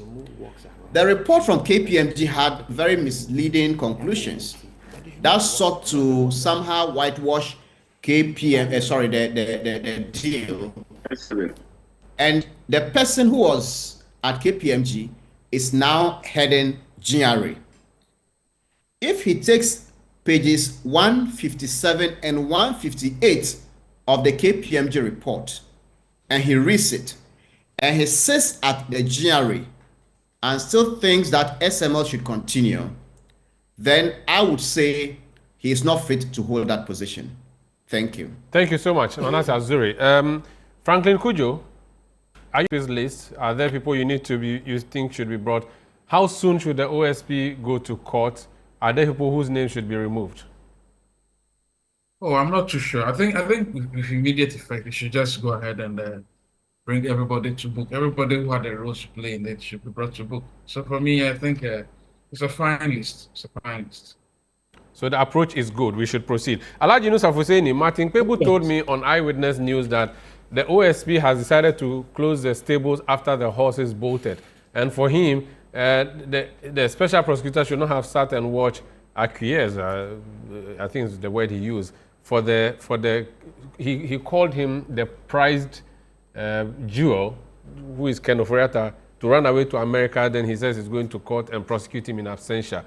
I don't know. Same question to you, but in addition of this particular clause that I just gave. Well, first of all, I think that this is an investigative process. Listening to Senyo Hosi, I think that clearly there are many things that we have to look at in this SMD deal. And I'm very thrilled, apart from Honorable Boateng, who did not come clear. It seems everybody on the panel agrees that the deal, SMD deal, is a stinky deal. I mean, and so clearly those who are associated with it ought to be brought to justice. Now, I think that Martin Kpebu got it wrong. When the Ken Oforiatta was traveling out of this country, he had not been on on bail by the special prosecutor. He had not been on inquiry bail, and so the Ken Oforiatta did not need to request for permission to travel from the OSP. He knew where to go for permission. He said NDC people were saying that go and close the airport, don't let people go out. And I said to him that, but the man had not been found, culpable in anything. There was no docket built against him. So what would be the basis for stopping him? He said no. SP should have stood at the airport, said that Ken because it's not something that started even under NDC. The prosecution started the investigation started way before NDC came in. So he thought that there's so much now, but there's little to be done because the man at the center of it all is not around. But I made the point to him that you can conduct a trial in absentia. Yeah, but I don't know. What I'm saying is that and I don't want going back to repeat this then. And when we were going to do the Special Prosecutor Act 595, our committee then, Constitutional, Legal and Parliamentary Affairs Committee, traveled to various jurisdictions to look at best practices. And I can tell you that in Singapore, a former Minister of State ran away from the country to Malta and stayed there for close to 36 years. Time does not run against the commission of a crime. When he came back, he was prosecuted and jailed, and he died in jail. Time doesn't run against the commission of a crime. Okay. And so, yes, I still say that the special prosecutor had no authority, no basis to go and stand guard at the airport to prevent Ken Oforiatta from moving away. Now, Ken Oforiatta knew that he was subject to investigations and exploited the system and got the former chief of staff to give him permission. He also wrote to the current chief of staff, who actually did not have permission to do anything because his government was not in office. And so he knew clearly. But there is grand collusion here. And Senyo, you said that you didn't see how SOTI could be connected to it. No, I didn't say so. I'm saying no. I'm not saying you cannot connect SOTI. SOTI is CEO. No, because you said that you say it's an old man employee, and so you shouldn't go for him. I didn't say don't go for him. I said that we are focusing on the light person in the matter. The real face of SML is not SOTI. Yeah, bro. I mean, say don't go for anybody. I'm just saying that we are focusing on SOTI as if SOTI is the SML. I'm just telling you, just in case you don't know, SOTI is not SML. Okay. SML is Ivan Sedu say. But Having said don't go for him too. Senyo. I'm saying you are chasing the cat when the lion is there. Sir, come in. Senyo, don't you see that? Don't you see that your analysis of the situation clearly gave them an insight into how much money they could make? You don't see it. I agree. You don't. The constitution of SML to tell that sector in the form of revenue assurance was just to milk the gap. You see it, Senor. I agree. You are smart enough to see. Maybe he was being charitable. No, he was being charitable. I think Alaji has misunderstood me. Yeah. Alaji. The impression you gave us was that the Soti, even if he's culpable, he's not as culpable as the real owner. And so, and you say he's an old man worker, yes, and that you should just let him be. Absolutely the church goer. And I'm suggesting that Soti is not a part of it. No. Yeah. Okay. So let me tell you how culpable Soti is. Soti was sitting at the GRA as an advisor. So all these reports that brought all of us in, he was privy to it. So if Edusi as a businessman takes him from as an insider and then they create this thing, I mean, he cannot take himself out. He's also a church elder, just for the record. I'll come to you. But Alaji, I am not saying Soti may not be culpable. Okay. I'm saying that we have the advocacy and the discussions around. Senyo, I'm not saying that you said that he's not culpable. I'm just saying that's how you came across to me. Okay. We are talking on the platform. Okay, very well. I'm sure you came across to many people. I mean, in the way I understood you. Yeah. That's why I'm just drawing your attention. All I've been saying is that there's a lion in the house, and we are spending time only talking about the cat. When you are going for a part of lion, the meat. A lion is a dangerous animal. I'm saying that the lion can eat you, the human being, and the meat. Are you? But the cat has just taken the meat, and we are focusing on the cat. Okay. We must add the lion, which is the one that will eat us up. Okay. Senyo and Alaji Nusafuseni and Senyo, I have not seen a white lion before, but I'm sure the lion you are referencing wears white. And that's what I'm going to come to. Does you have been a minister before at two different portfolios, Ministry for Lands, Ministry for Roads. If someone at Ghana Roads and Highways Authority engages in a deal, why should you, Alaji Nusafuseni, as Minister for Roads, be culpable? If the boss at Lands Commission went to sign a deal, why should you, Nusafuseni, be culpable? So I want us to connect to the Minister, Ken Foriata in there, yeah. So because there are agencies under me, you must go back and look at the Constitution. Okay. That as minister, I'm responsible for policy. Even if GRA is an independent state institution, the minister has policy, superiority. The minister owns the policy. And this SM deal is an implementation of a policy. Which is supposed to be done by an agency. It is the minister's policy. It's the government policy. Somebody must own a policy. So as a minister, you must always know that the administrative implementation of that policy is within the remit of GRA. But that policy directive has to come from somewhere. Okay. And so that policy, that's what I read the OSP report carefully. That is why the OSP is saying that policy, the enabler, the promoter, the facilitator of that policy was Ken Foriata. So he was complicit, not just because the buck stops with him as policy lead, but because of his direct involvement. That's what Manasseh said to me, that there were some letters that he authored himself or had his, is it PA? The other one, is it a PA? The cabinet. Umar, Umar, after listening to Senyo Jose, you must be left in no doubt that this was a premeditated activity. The element of menstruation is in there. It's there. No, but you see, If not, you ask yourself. Look, I'll come to conclude. Even though you ask yourself, he was on the why did he countermand? Here, this man. Senyo, Inusa is the one on the line. Senyo, Yeah. if not, you ask yourself, why did Oforiatta countermand the EMT vice president? Because he's powerful. Anyway, let me conclude with Obama. Are you not conflicted into I the? beg you, just one small comment. Just some Okay. small filler. So after EMT had done this, 4 months, 5 months down the line, Bamia meets me and you know we're neighbors. So neighbor, yeah. So what we have? I said, are we saving? Are we saving? Are we be able to recover the money? I said, oh yes. I said, I'm sorry, I didn't know you've not been told. But then the minister pulled the plug on the project. He said, which minister? I said, oh, you know the minister. He said, Ken? I said, yes. Then he just said, Oh, that was it. That's when I knew that Baomiano, the government, you know, a very nice on count. oh, she barely. Oh, I'm telling you, head of the economic. man says all the sensible things. He knows all the sensible things, but nobody wanted. He didn't have the power to do a thing. When Ken was the king of the town, the only chance that he maybe Bamia started getting a little influence was when became minister. I'm telling you, go to EMT, you give a directive.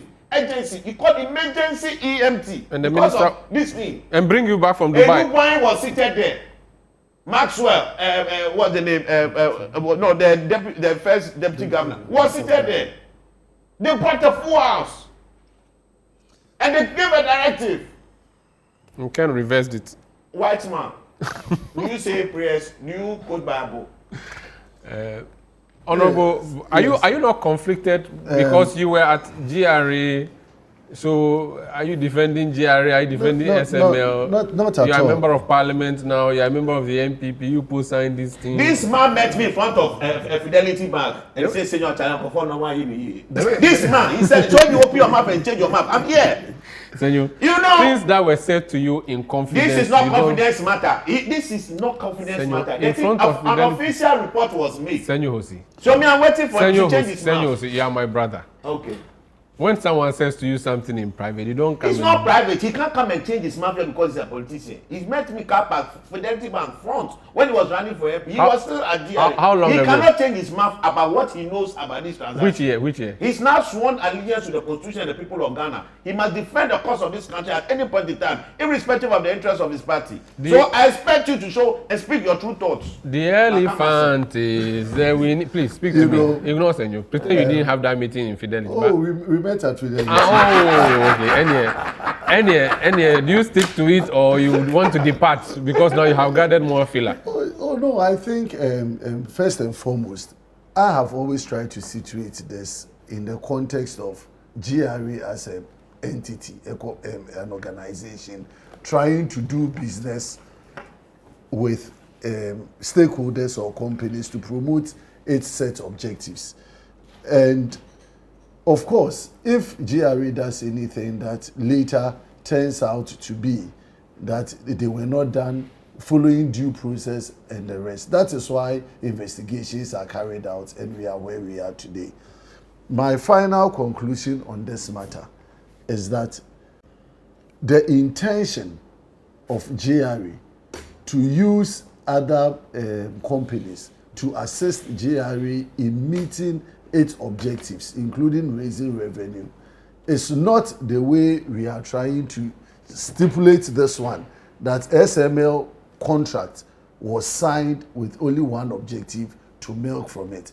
If that was the import of some people, the organization itself and the workers of GRA, the support that GRA gave to SML, the customs officers, the technical staff of It was GRA genuine. Was genuine. That is true. So And- Even the same people knew that the work was cosmetic. And the old people, you knew that all the... Manasseh said that a lot of the GRA workers were because they've been doing the So- work. Someone so else taking the let credit me, for it. In and fact, let me ask you a direct question. What was your role at GRA? I was I ended as a board secretary. Okay, at the time, He's a good man. in He's a your very honest that's man. why I'm going to ask him a question and I want him to answer honestly. In your heart of hearts, Yes. at the time they brought SML to come and do the work, based on your speaking with the workers and your knowledge of everything, did you think you needed SML?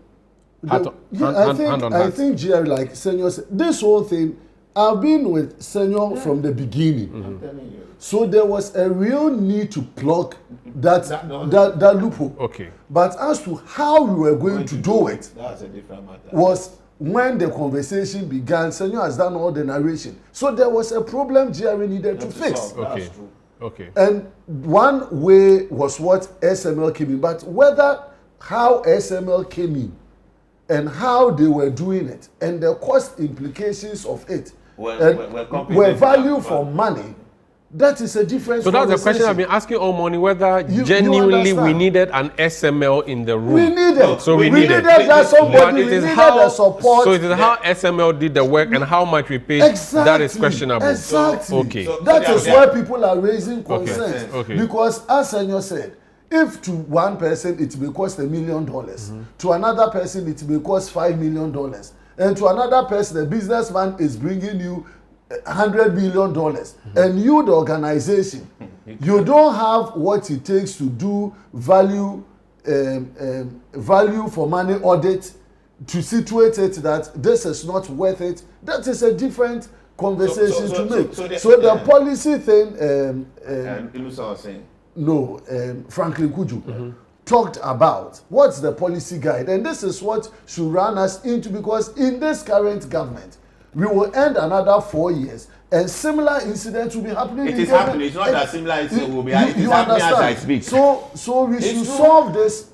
We should solve this once and for all, guided by some of these experiences in the past. That government officials should seek the national interest first. And we should not sell this country to business people or to individuals for political consideration, only to take what is worth for this country. And that is what, and at the end of the day, the burden is on the OSP to charge them, let them defend themselves, and let's see what happens at the end of the day. Thank you so much. Let me bring the messages you have also been sending us from your homes and your. You have spoken. Senyo, you've spoken more than everybody on this show today. Even me, the host, is spoken more. I was giving education because people don't know the transaction. Okay, now speak. You know, let me put this thing in proper context. Was there a revenue leakage? There was a massive revenue leakage, not in question. Should it have been flagged? It definitely had to be flagged. Was SML solution the solution? Absolutely not. Okay. Was there value for money for it? Absolutely again not. Okay. Were they aware that it was not value for money and that it was not the right solution? Yes. In the beginning, I can defer to the policy because they don't know inside. Okay. Because I'm the one telling you are losing money. You've not come to ask me. But after and you go and meet somebody and somebody lies to you and you believe whatever lie he gave you. And maybe you gave him contract. But when we came back, that engagement we were having between the EMT second directive and then when Evans Eduse came to interfere with the directive that Emishara wanted to, at that point, there was clear revelation that what SML was doing was not giving the value that was required. Okay. So why didn't you take action? Your action you took was to yank me out, which is okay, no problem. But now that you know what value you have to do, it is the money you should continue paying for it. Okay. Very well. So I was going to take a break when you said you had to clear this. Inus Hussaini said he also wants to clear something you have just cleared, so that we take a break. Allow you, sir. So Senyo, yes. Umar, Senyo has made it abundantly clear that there was absolutely no need for an independent third party to help GRA in revenue assurance. That one is in error. You can't. And that the leakages he discovered and exposed could be solved and covered by the GRA themselves if they understood the problem. Okay. Listen to him carefully. Yes. And that's what he has said. Very well. Made the point well. Let me bring in the messages you have been sending through. So you've been watching us in your homes, listening to us in your cars, on radio 97. Gentlemen, minority caucus, go out. You've been listening to us in your cars on 97.3 CTF and watching us on your TV screens on ChannelOne TV and also on your mobile tablets, and you've been sending us messages. Let me bring some of those messages. Papa BCU sends a message and he says, it's lovely news to hear that the SML deal is no more. Fact is, only Ken Oforiatta, Mr. White, and so-called God-fearing man understands the so-called revenue assurance, and it brought us nothing but rather hardship. He should come down and face the law. This one says, good morning. The president's termination of the SML's contract couldn't... Senyo Hosi, Obashin Studio MA. So the president's termination of the SML's contract couldn't have come at a better time than this. This is a clear definition of create, loot, and share. That's Jones at the Boiler. Kenoforiata issue has kept so long, and the OSP should use the alternatives to prosecute him. Since the very day Kenoforiata kept saying through his lawyers that he is unwell, there's some of us started saying this man will not avail himself unless force is applied. That's Cornelius from Sunyani. This one is okay. I think I brought a lot of your messages already. I'll take a break. This is the big issue on 97.3 CTFM and on ChannelOne TV. I'm Umaru Sanda Amadu. One more messages. Kenoforiata has caused the country harm. I hesitated a bit with the allegation, but listening to Senyo Hosi, I believe he doesn't even deserve to live in jail. True. Franklin Kujo, your good friend, Nana Akufo-Addo must never be forgiven. Posterity must never favor him. So these are more messages that you've been sending, this one particularly from our Twitter platform or X platform. This one says, I'm very glad this morning. I love it when I listen to Mr. Senyo Hosi. He's a rare gem. Send your messages to the platform. I'm going to give you the number, 020-444-7033. So 020-444-7033. That's the WhatsApp number. Send your messages or go on Twitter, now known as X, and mention me at Umaru Sanda. Use the hashtag The Big Issue, and we'll read your messages. We'll be back with more. Please stay. Yeah, welcome back. This is The Big Issue on ChannelOne TV and on 97.3 CTFM. I'm Umaru Sanda Amadu. It's a weekly discussion show on Saturdays where we bring you the big stories of the week, do the analysis with people who have interest and those who don't have interest. All of them, the interests are declared, and we'll have conversations, and you'll be given historical perspectives, deep analysis, and I'll do the moderation. So we've discussed the SML deal. We had Manasseh Azuri join us. He's the journalist who did the investigation beginning this particular issue where the OSP had to take over. Franklin Kujo is still on, with us on Zoom, and it's Alhaji Nusa Hussaini, former MP for Tamale Central, is also with us on Zoom. In studio, I have the Member of Parliament for Effia, and I have the, I don't even know how to describe Senyo Hosi, but he's the CEO of Clive and Tove, or Tove. What do you do? Clive and Tove. Ah, okay. Clive and Tove. What do you do? It's a multi-sector investment firm. We have it's our holding company. Well, look for so we are in agri, we are in finance fund management. We are into insurance. We have Viva. Okay. We also do technology. A lot of technology these days. Look for government supporting the petroleum downstream sector as well. So. Look for a government contract. And I'm looking for some. Fantastic. Now, the Ministry of Communication, Digital Technology and Innovation has come under intense public scrutiny in recent days over a proposed amendment to the Cyber Security Act, the Act 1038.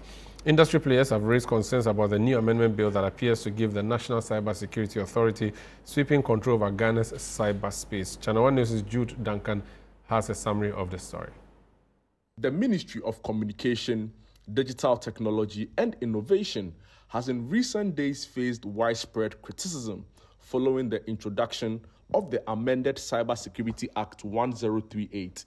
Several stakeholders have described portions of the amendment as unlawful, arguing that they grant the Cybersecurity Authority excessive powers that could infringe on digital rights and freedoms. A key point of contention is Section 20B, which stipulates that the powers of a police officer, including arrest, search, and seizure, be conferred on the authority, along with the same rights, protections, and immunities granted under Acts 30 and 350.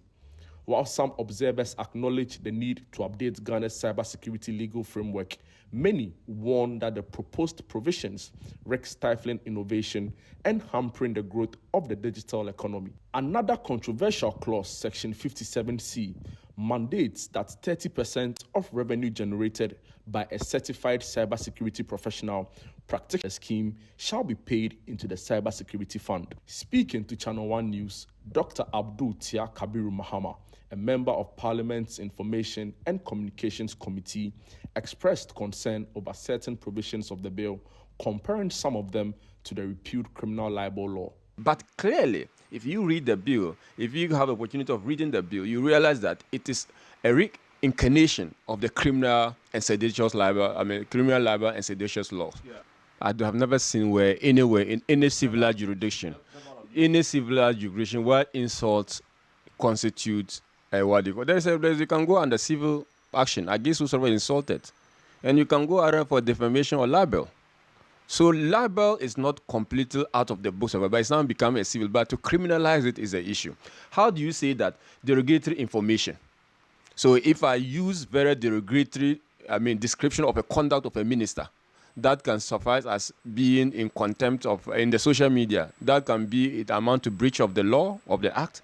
Dr. Mahama also criticized Minister Samuel Nate George, alleging that the committee was not formally consulted before the proposed amendments were drafted. But what is the essence of the Constitution providing under Article 106, the lawmaking process, that bills will have to emanate from the executive? You want the executive to do their work well, so that when it comes to Parliament, they will be speedy. They will not be public, in fact, split of hair around it. Now we are splitting hair because there was not that engagement. Now it comes. We are at liberty to either reject it or to amend it, but you don't want government to bring a policy that could otherwise be good, but we are chasing away. However, the committee's chairman, Dr. Abednego Bandim, disagreed, insisting that soliciting public input prior to presenting the draft bill before Parliament does not breach parliamentary procedure. Part of the consultation process, normally policymakers, such as the ministries, will have to do public engagement on the bills that they bring to Parliament. And it is normal. So I hear that a section of the media, and for that matter, social media fanatics, are already debating it, and it's part of the consultation process. He assured the public that Parliament will act in the best interest of Ghanaians before approving the final version of the bill. But as I indicated, I am sure the minister is mindful of this, having served on the committee for a very long time and now the Minister for Communications, and his passion to ensure that we succeed in that sector. I believe he will do the needful before it even gets to us. So you've heard him there say that they'll do the needful before it gets to them, which means that this draft bill has not been brought to Parliament yet. Or has it been brought? You are a member? Okay. So let me go to Alhaji Yunus Hussaini. He's a lawyer, knows how laws are made, and he's also someone who works in the legal space. Alhaji Yunus Hussaini. Yes, I hear you. Is it much ado about nothing that a bill has not even been brought before Parliament, but we are spending time debating and talking about it? Or it's essential that before bills are brought, and you have chaired a committee, I think, on Constitutional and Legal Affairs, that before bills are brought, there should be these conversations in the public space before eventually it comes to you? So thank you so very much. So the lawmaking process involves the promoters of the law, the drafting the law with the intendment and purpose of the bill clearly stated in the memorandum, and the provisions of the bill intended to achieve the purpose of the bill. Now, when that is done, the identified stakeholders within the area or field of operation of the law will have to be consulted to enrich the consultation process and the intendment of the bill. So I'm sure that the Ministry of Communication has started the consultative processes which will lead to the final bill that will be laid before Parliament.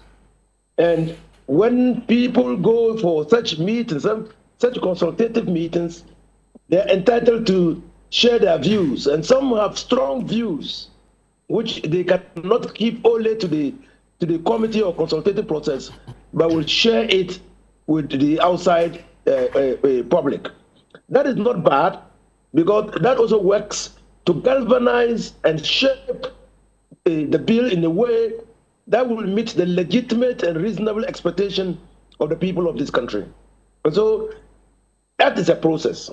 But a lawmaking jurisdiction of Parliament is invoked when a bill is laid before Parliament under Article 106 of the Constitution.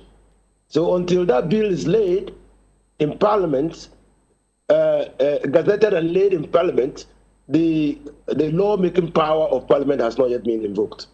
Okay, but should we be worried about the content of at least this draft bill that we have seen? Because the minority side claims that it's an attempt by your party's government to gag social media. You are going to go after people, the George Orwell kind of 1984 style. So that's not George Orwell.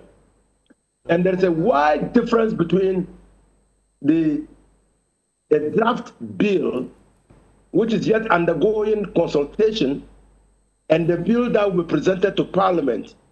And equally, there will be a difference between the bill that will be presented to Parliament and the final bill that will be passed by Parliament and becomes law when it's assented to by the President.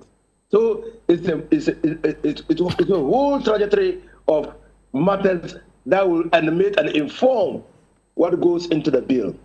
But you must understand that generally, when an institution is given police powers,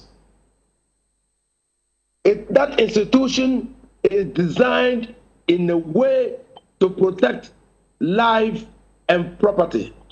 That you need to give such an institution such powers to be able to intervene timeously to safeguard the lives and property of individuals. Now, so Narcotic Control Board has police powers, the OSP has police powers, and many other such institutions. Why? Because cybersecurity is an evolving field. Those engaged in it might be on the move. Do you want the institution to go to court to apply for a warrant to be able to arrest or search a property? Can it search a property on reasonable suspicion and then go to court to validate the search? That is why when you are traveling on the road, you have checkpoints on that road. I'm just giving you an example of police powers. When you get to the checkpoint, based on profiling, the police can ask you to open your boot, or they might decide to search your person based on profiling without a warrant from the court, because you are in transit. And if they have reasonable suspicion that you are moving, you have committed a crime somewhere, or you are moving goods that are tainted by crime, they can search before they go to court to validate same. So this is the nature of police powers. That if people are gathered elsewhere with cyber security equipment, it should be possible for the institution to get to the location, raid the location, seize the equipment before they go to court for confiscation. So if somebody is engaged in cyber security offenses and has a bank account, it should be possible to freeze the bank accounts before you go to court for ratification of the frozen bank account. Okay, let me come in. These are the nature of police powers. So when people talk about police powers, they are nothing but an attempt by the states to invest certain institutions with powers adequate and reasonable enough to protect life and property. But the issue is that, do we need to be giving these institutions these police powers at this time? Considering that we repealed the criminal libel law, we have allowed, in fact, free speech is a big deal. In the US, it's one of the key amendments to their constitution. I think it's the first amendment. So at no point should you criminalize free speech. And critics say that is the attempt by this government. They've done it by arresting people. Now they want to put it in the law and use it against opposition especially. So you expect those arguments, don't you? I mean, even when we wanted to raise money to for the purposes of developing the communication sector and funding other developmental projects in Ghana in 2002 by Kufuor, when he brought the communication tax. What did we say? You said talk tax was... We said even now, Kufuor is attempting to tax us for speaking. Yes. Not so. Yeah, that was just so before you came to Parliament. Yes, you can expect that, and I was very active, and you can expect that people will say such things. But the question you ask yourself, will the purpose of protecting life and property be achieved by the inclusion of provisions in the bill that give the institution police powers? Now, mind you, all acts of parliament are subject to the Constitution. And Article 3 of the Constitution is very important. Now, Article 12 to 30 of the Constitution that deals with fundamental rights and freedoms of individuals is also important. That when you put these provisions in an act of parliament, they must meet the threshold of protecting the fundamental rights and liberties of the individual. So if an individual or a person feels by the activities of the National Security, agency or what? The National Cybersecurity Authority. Cybersecurity Authority. Yeah. Their rights have been violated. They always have recourse to the courts because that act will be a subordinate legislation to the superior act. Okay. So, which is a constitution. So, yes, we have guaranteed freedoms and rights enshrined in the Constitution. In fact, fundamental is Article 3 of the Constitution, which says that any act of parliament that is inconsistent with the Constitution will be, to the extent of the inconsistency, null and void. That's a huge guarantee. And in designing the institution and investing it with authority and powers, one should always be aware that those provisions must measure up. So there's no way that this new law, is going to be an affront to the rights of Ghanaians. That's your point. Even if where the new law threatens the fundamental rights and freedoms of Ghanaians, it will be shut down. Ghanaians, public-spirited Ghanaians know how to deal with it. Let me bring it. Let me just talk briefly. Yes. I've heard people say, even insult, we are bringing back criminal libel. Yeah. Nobody's bringing back criminal libel. Criminal libel has been repealed. You are bringing it through the back door. No. There's no back door in law. You are saying that people send message on WhatsApp, they will catch them. There's no back door in law. Umar, and you are a law student. There are evolving situations. And anytime there is an evolving situation, you need to think of the solution to that evolving situation. Once a law is repealed, it's repealed. If you want even a provision of the repeal law come back, you have to incorporate it in a new law. And I don't see any provision in this draft that suggests to me that there is an attempt to bring back criminal libel. But once upon a time, somebody used the internet platform during the time of President Obama, sitting in London, in the United Kingdom, and insulted Obama. That person was extradited to the United States to stand trial. That was an extraditable offense. And recently, in the United States, yes, the citadel of free speech, people's visas have been revoked for exercising the Fifth Amendment. So I have said it and I'll say it again on your network. What we are being called upon to address is to balance the requirement to protect the lives and liberties of individuals in the light of this new and pervasive evolving phenomenon. Okay. of internet and social media versus how to manage it. And how to manage it. That's what we have been called to address. Honorable, so it sounds very good. We have a new terrain called social media, new media.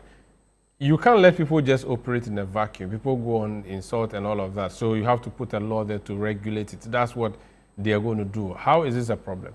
Right, thank you very much. I think basically as senior counsel established, this is within the public space for discussion.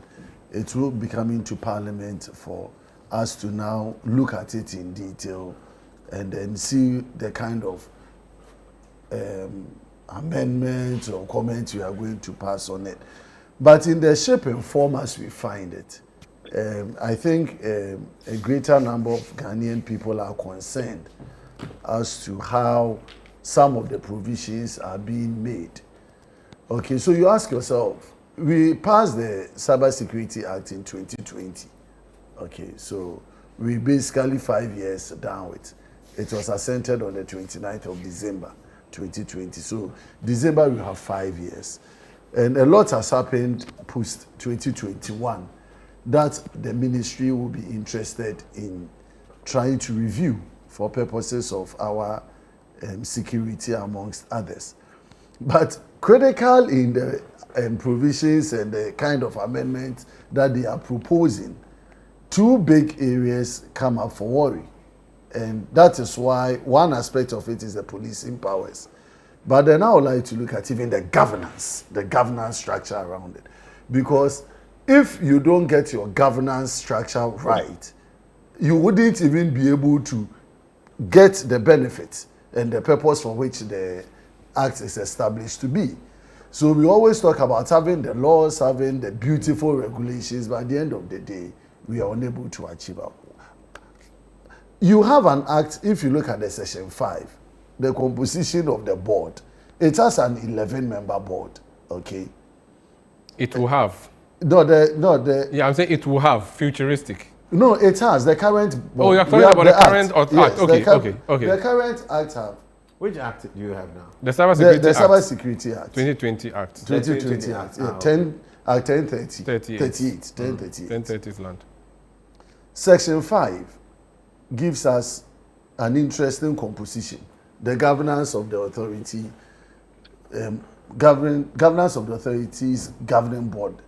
We have the ministers of communication, interior, national security, defense.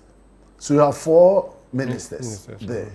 Before the Director General, 3 persons from industry nominated, and 3 other persons nominated by the President. So out of the 11, you have only 3 coming from the industry players. And this is an industry turf. You have only 3 out of 11 coming from the industry. Except that if the President is minded, his appointees could also be considered from people with expertise amongst others to complement the composition. The current proposal that is coming, they want to bring in Ministry of Foreign Affairs, the Minister for Foreign Affairs, and then the Minister for Gender. So you are increasing the ministerial appointment on the governing board to about 6. Well, 5, because this government doesn't have Minister for National Security. You said? This government doesn't have government for national security. I mean, so what you the read interior, so yeah. we have the interior. The interior is acting as national security minister. Okay. So if the president had given the appointment to any other person, the person will be here as.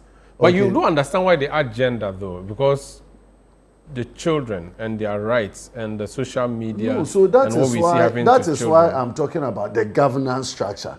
If the governance structure, and you look at the core functions of the board, oversight of the authority responsible for strategic direction and policies, and majority of the composition are ministers who have no understanding of cybersecurity. All the people that we've listed, who has an expertise in cybersecurity?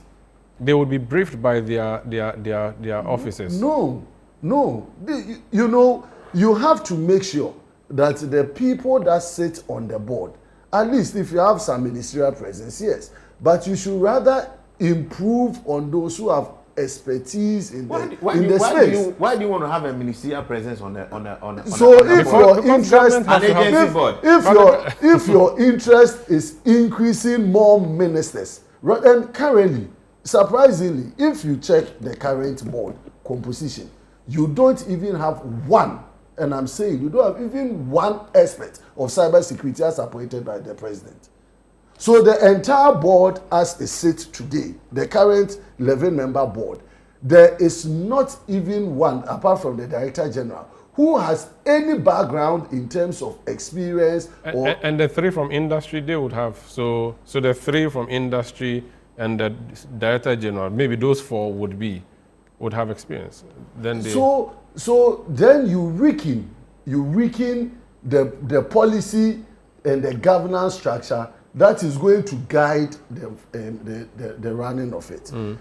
If you look at the policing bit and the concerns of people, you have the CID.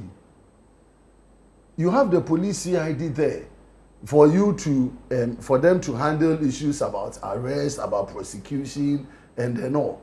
Why do you want to give police powers to the Cybersecurity Authority? If you look at their mandate, they are supposed to be looking at improving on their governance, improving on their capacity and the rest of the authority to function. Currently, even the existing cyber authority, they are under-resourced. We've not even resourced them to perform to the best of their ability. And then you are now going to amend and then bring them policing power. So people are worried. What is the interest of government in amending these areas without considering actually the space, making sure that you resource the authority, rebuild the needed infrastructure, you make sure that you're able to fight? Who has done even the analysis as we speak now of the Cybersecurity Authority and what it has done over the last 5 years? So I'm interested in, if I've gone through the bill and the proposed bill, and I'm not getting really what government seeks to achieve, except for those reading this kind of using it to gag people or trying to go into people's privacy, amongst others. And I think government should be very careful in Senyo and Franklin are social media enthusiasts. The accusation is that they want to go after you for speaking your mind. Based on, do you get a sense that this is to gag or it is rather to guide the space? So I would first want us to situate a lot of the Bubraha into proper context. I take from the Constitution first, Chapter 6 of the Constitution. Under the political directives, Chapter 6 talks about the directive principles of state policy. 6 says, towards the achievement of the objectives stated in 5. Okay, so 5 talks about the state shall actively promote the integration of the peoples of Ghana and prohibit discrimination and prejudice on the grounds of place of origin, circumstances of birth, ethnic origin, gender or religion, creed or other beliefs. Towards the achievement of the objectives stated in Clause 5 of this article, the state shall take appropriate measures to foster appropriate measures. I'll skip to because there are a number of them. Appropriate measures to make democracy a reality by decentralizing the administrative and financial machinery of government to the regions and districts, and by affording all possible opportunities to the people to participate in decision making at every level in national life and in government. I made this reference because I am seeing something that's a little new, which I think we are missing a part of that conversation. It's been the first time in quite a long while that, I saw what happened when I got the number of people send this to me and said, one Ghana movement, we have to deal with this. I said, okay. Then I looked a bit into it and I realized that the Minister of Communication had put out this draft bill officially out in public, put out QR codes for people to give their feedback and make an input in it. Then I asked myself, when was the last time we actually had a draft bill like this come first to the people, for us the people to officially make an input in this very open and public fashion. Do you remember? So transparency. No, but do you remember anything like this? If he answers it to me, I indict me on his government. No, but I mean, it's a look. I'm saying this because I am impressed by what Sam George has done. He's moving governance to a different level. You may not like him, but what he has done is very commendable. He has opened the doors for all of us to participate in the process. The policy legitimization process will require cabinet, and then eventually will require the committees of parliament and parliament in its entirety. All right, before, and then eventually the president will have this to time is bottom up. Look, this is what we should be doing. And while we should all legitimately have a discussion about this, I think that we should also commend this approach to policy making. Many a time, even from my own sector, I remember in 2016 or 2016 when ESLA, I ideated and originated the ESLA thing. We were then doing our legacy bonds. We had gone back and forth with EMT and the Misata and Kwesi Botwe. These were real men. You know, we did this a number of times, and the time that they were going to pass the bill, I was the one who came to lobby the opposition. I went to lobby the opposition to support it. Government drafted their thing, they didn't call us. We didn't even know what was happening. Then even what we wanted, they cut it down, rather moved and went to do their other things and put something small that was required. It was my friends in parliament, on the opposition side, who called me and said, "Oh, Senyo, why they're not bold?" I said, "Idea, man." That is how policy used to be done. So if you are seeing policy this way, and people don't have to leak drafts to Imani or leak drafts to One Ghana, and government is not coming publicly, I think that transparency and accountability as required under the directive principles of state policy should be heavily commended. And Sam George, I salute you. Franklin Kujo, would you also join in saluting the Ningo Pram Pram MP? Oh, well, I think, because these bills actually concern almost everybody, really. I mean, I think every bill concerns everybody, but this particular raft of bills concern this new media. And don't forget, the new media, social media is where people are making billions of money. The future of innovation is in there. And everybody talks on social media. So it's important that the minister, and by the way, to be frank with you, I think he's been quite proactive in that regard. I mean, to think that he puts all this out there, and then whether you like it or not, he gives a short duration of time. I think somehow he did these things on purpose, I suspect, because he wants people to be part and parcel of the process. So I'll put this draft there, push them out, get people worked up, because then it makes his work really interesting. People say, "Oh, they want us to do this stuff. The state wants to control everything," which obviously was a natural reaction you get. And the same thing I got when I read those bills. I thought, why is this so many bills? Why don't you have a proper strategy for technology innovation in this country? Instead of having all these multi-layered, which is one of the decisions we'll be submitting, by the way. Because I think all these bills, there are too many structures being duplicatory structures. But I think he did that on purpose, as I'm saying, to whip the enthusiasm. But of course, don't forget, if a politician brings out a bill and you go to sleep, eventually you get his way. So the angst we are expressing from some of the bills I've seen, the cybersecurity one, obviously, and then the other ones. I mean, if you read most of them, it looks as if the state is in competition with innovation and thinking. But which is why I suspect this were all put out there. Wasn't Sam George more or less the poster child of BSTV? He wanted everybody to understand that he's doing his work. So maybe this is his approach, and I think we should commend him for doing that. You say it's a competition by the state against. It would rather be the state trying to protect you and I, who no.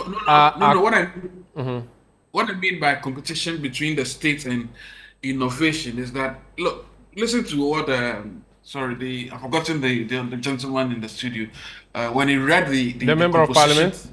Or Senyo the Hosi? MP. No, the MP. Okay. When he read the composition of the the governing council, I mean, it's always been like that with almost all our institutions, right? You go even entity tender boards, how do you call it? In each of these agencies are disproportionately populated by government and government assignments. And I think that one, for instance, tells you that look, this bill, if it mimics what already exists in most of the agencies or state institutions, and we don't want that. That's what I'm saying. That if we read a bill, almost when it comes to control or regulation, I see the state is having this. I want to protect you by all costs. Nobody needs that protection. We need you to innovate with people, think along with people, let it liberate people to be able to think. I mean, if these bills were the ones that are in the states, I don't think AI would have any briefing space at all. So I think, yeah. So let's give some due regard to some judge for pushing these bills. I mean, we received some of them in our emails. I mean, they were sent specifically to us. So let me understand it. So frankly, so this was deliberately put out there by the minister. It wasn't a leaked document that Kojo Ponkuma went to intercept. No. We received at the money. We received exclusive emails. Okay. Yeah, so we had all of this already, and it wasn't leaked. He himself posted most of them, really. Oh, okay. Your friend, and I think he still works under you, Maximus Ametogo. He has sent a message saying that this is not new. Public engagement on technology policy has been done before. I just wanted to draw attention to that. No, but that's true. We are just saying that it's commendable because, well, again, you put it out there for people to generate conversation and what have you. So that's commendable. I think it is important that, much as we are all saying that, well, it's a process, and so it's a democratic process, and we need to commend and probably comment, and then send our reviews. I think that before the bill should have come to us, there should have been in-house proper diagnostic tests. You see, because much as you want people to be probably express anger and all of that, I don't think it makes sense at all. I think we've come a bit far. So if you see some of the things that I mean, it's like creating an institution with so many, like a head of Medusa, so many snakes that are just waiting to bite. Hydra-headed is the word they are looking for. Hydra-headed, and you see, I thought that it should have been cleaned a bit from the ministry, or whoever was advising. Because see, let me tell you something. The way I read most of the bills, it makes me feel, is there an agenda to just make money? In fact, there's, for instance, the cybersecurity one. I think there are all kinds of everywhere you pass, there's penalty. In fact, if you do something, they'll penalize you. It's as if the bill has been created to just make money. But we have always said, Franklin, that there's a lot of money from indiscipline. So let's. Yeah, you don't make money from what I call creating deliberate boosts and traps that are not necessary. You know, it's like, so for instance, look, the cybersecurity bill talks about people should not be able to create, let's say, parody accounts or second accounts on social media. Yeah, that's stupid. Oh, how? When they do that to insult people, you want them to do it? No. But it's not everybody who does that. You see, you don't know. Some people create that to also inform the state. I mean, if I have sensitive information and I don't want it to go through my account, I probably could create something. So don't lump all of that together. What I'm saying is that the bill needs a bit of finesse, you know, and I think that what the state should have done before throwing these bills out there for all kinds of inspirations to be made of the ministry, essentially was that you clean it a bit. This was not sanitized. In fact, it looks to me that a lot more was added to what the current cybersecurity authority does. And if you do that, you make people feel that. So since they, it's not. Since this is not about arresting. Frankly, so since you are a privileged think tank and they've given this, I hope you are going to sanitize and send it back to them and say this is what you think should go before they eventually go to Parliament with it. Oh, we'll do that. All I'm trying to say is that you don't set yourself up for all this unnecessary coverage because some of them could have been avoided. Maybe it was to test the public's pulse. Anyway, that's also true. I mean, which is why we are all discussing it anyway. If they've done a bill that was a near perfect, I don't think anybody will be talking about it. That's true. Thank you, gentlemen. I'm not sure anybody has anything else to say on this because I want to move on to the health matter. Is it okay? Can I proceed? I need the. What does the speaker say? What's the thinking of the House? Should we proceed? Let's talk about health. I think, like we all saying, it's good that it's out there for people to comment, and that has always been the approach. You need to engage stakeholders. But we never used to have it. Let's face it, we never used to have it. You will be there, and somebody will leak a thing. Then you take the likes of Franklin Kujo and Co, Bryce Simmons and Co, who can analyze and then will bring light to the matter. If today we're having a government bringing the thing out publicly, I think it's something we should commend. And more importantly, we should learn from it. I'm not saying you are disagreeing with that. But I'm saying it's not like it's a normal thing that used to happen. Yeah, so that is why it is good that you get the people's commentary and their feedback. But the question is, the concerns of the people, would they really be factored into the consideration of this? But that's why the people's representatives like you no, we won't. I'm only giving guidance on this platform, like Franklin talked about. It is different when you put it out there, and it is different when people pass their comments and people make their inputs, and they have to be incorporated into it. So that should be, and I'm saying that we should all guide the process and make sure that the spirit of the people, the mind of the people is reflected in this, so that it is not just about putting it out there to receive commendation, but also to ensure that the commentary and the real intendment of the people are factored. Can I ask a question? Yeah. Yes, but I've seen a lot of the minority people come up with. Have you guys submitted your personal views? It has not come here. It doesn't need to.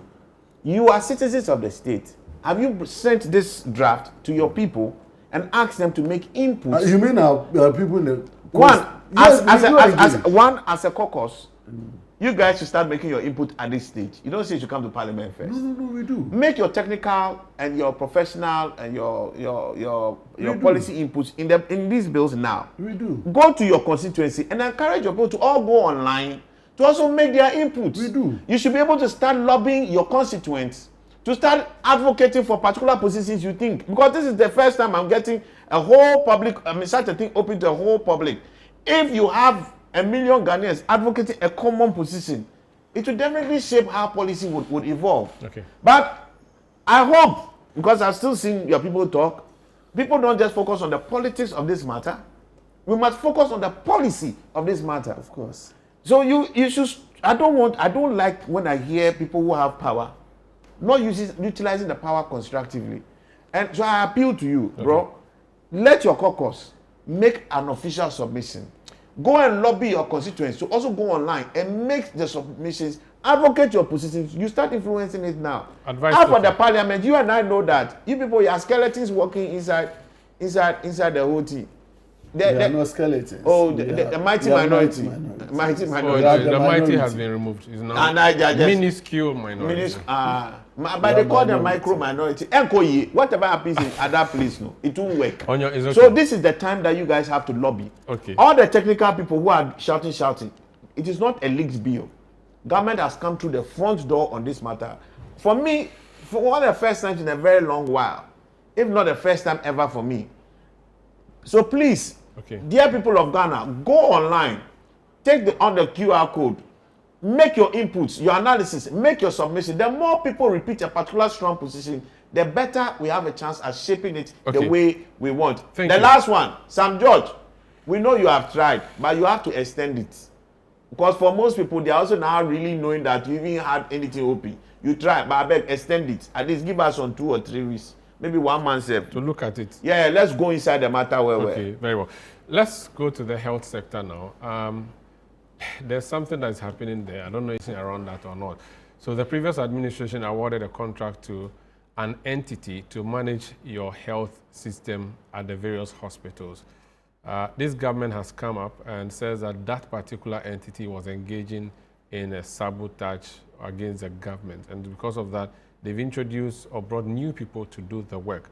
It's been a war of words between Kwabena Mintakando, the Member of Parliament for Dwaboso and Minister for Health, and the former Member of Parliament for Lejo Kuku, who was Minister also for Health, Dr. Bernard Okoboy. Let me just give you a quick summary of what happened, and then we have a quick conversation in studio. Wake up to a response from the immediate past. And if anything, at all, you should be keeping quiet. It's not in his interest to be talking because he overpaid the contractor. Minister, respectfully, if you can go straight. So I read. Yes, because she's not here. Yes. This is one of the things he said. He said that payment have been 62% from the Ministry of Finance and 68% from the National Health Insurance Authority, totaling 76.99 million paid. So he has admitted that about 77 has been paid. And $23 million outstanding. Now hear this. As of December 2024, reconciliation showed an unutilized advance of 10.6 million yet to be expended by the vendor. And he is the one who paid this. Why should you be talking? So, but Minister, well, this does not translate into the person being overpaid. I thought you said the person put it out there that he said an advance has been given, but it hasn't been utilized. No, Mr. Chairman, yes. This is not a prepayment procedure. So you pay as and when you have executed the job. So if you are paid more than the work you have done, you have been over. So that's Kwamna Mintakano. Frankly, have you followed this debate between the current minister and the former minister on this health information system, the LIMS? Yes, I have. And I've actually probably overplayed my hand in it much more than many people would know. Because the two gentlemen, I've actually been trying to mediate. At dawn, midnight, everything. Because I know the two gentlemen quite well. And is there an SML happening there? Oh, not quite. You see, but don't forget that this project was actually first brought to the attention of the first NDC for 6 million for 23 hospitals to be networked. So the gentleman is not a stranger. LIMS is not a stranger to the political system at all. But I think what happened essentially is that the way the contract was conceived under the previous administration made it look obviously like, clearly speaking, it was overpriced.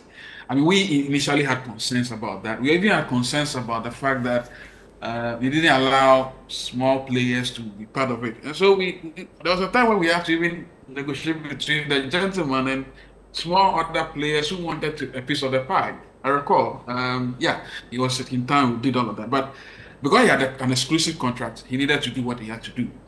And to be fair, I think that the whole idea behind the LIMS thing obviously is to integrate all these hospitals and health just for the purposes of proper accounting records and then again make sure that people don't steal. So that people don't steal money, right?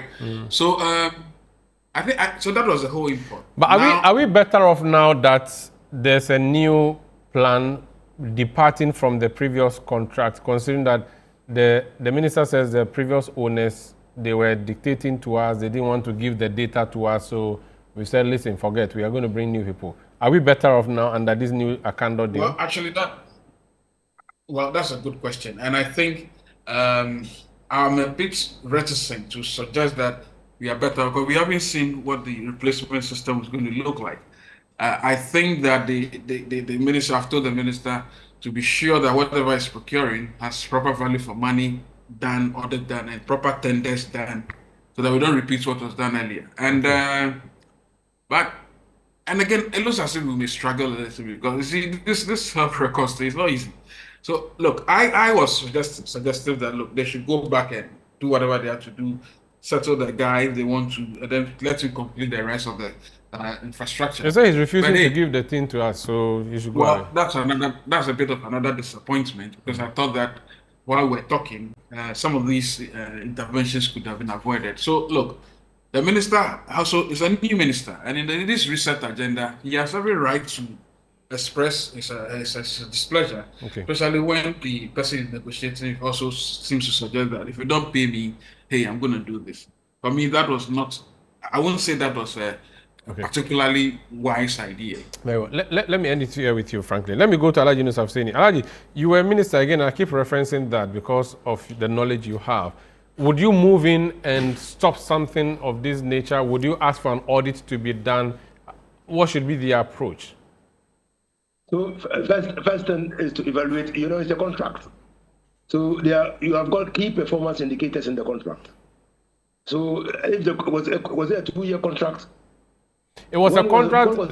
So the minister said the contract expired on 31st December. Good. So that's fine. I'm just telling you as a minister. Okay. You come to meet a contract. Then the contract has got key deliverables and key performance indicators, and there's got a payment plan. So you look at that. Who has defaulted? What is the termination clause? What does this say when I terminate pre-expiration of the contract, or when a client defaults in the performance of an obligation under the contract? That's the first thing. And then you look at the whole intent of the contract. What was it intended to achieve? Are we getting it?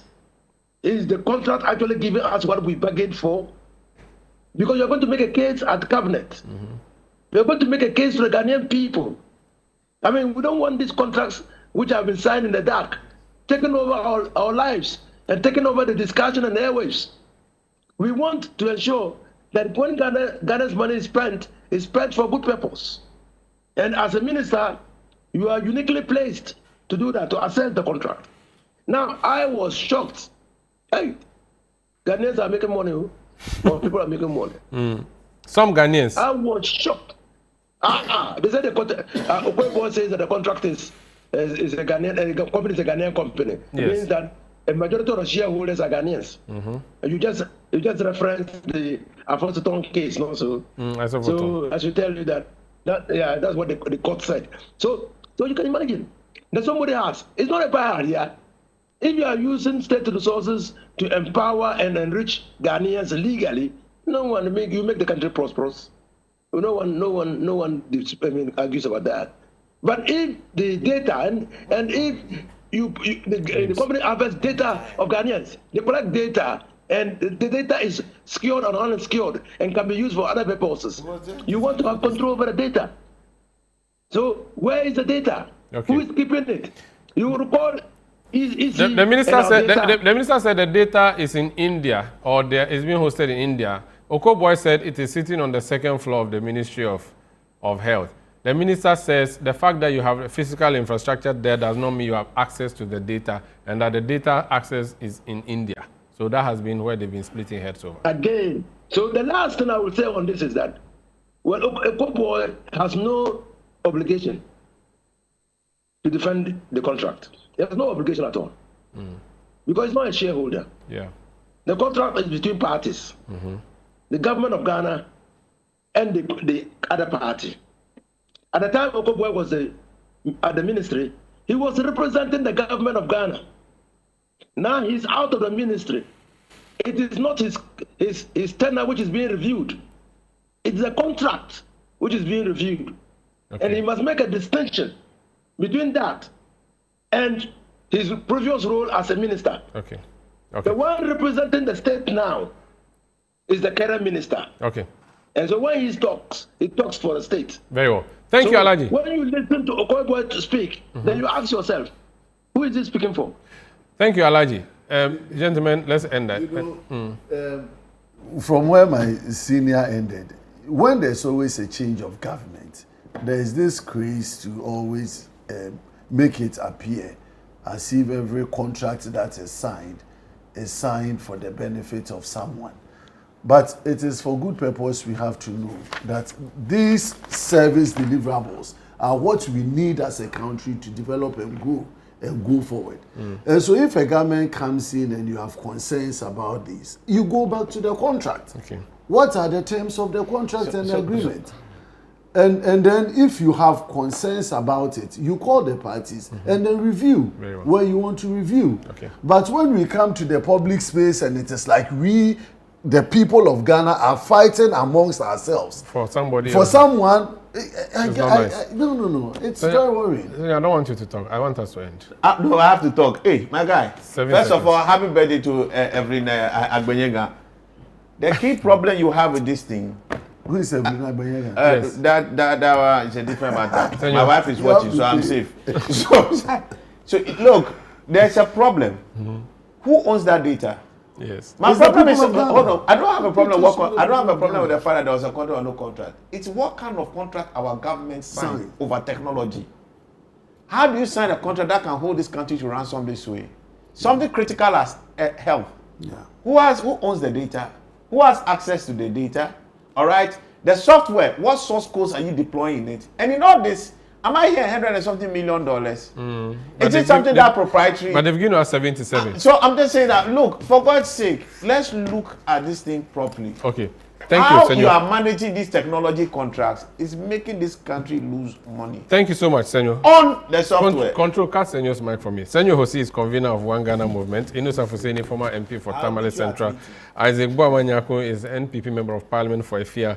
Manasseh Azure was an investigative journalist. He was with us earlier in the morning. Franklin Kujo is president of Imani Africa. I am Omar Usanda Amado. Call me the cowboy journalist. We'll be back next week with a big issue. Thank you.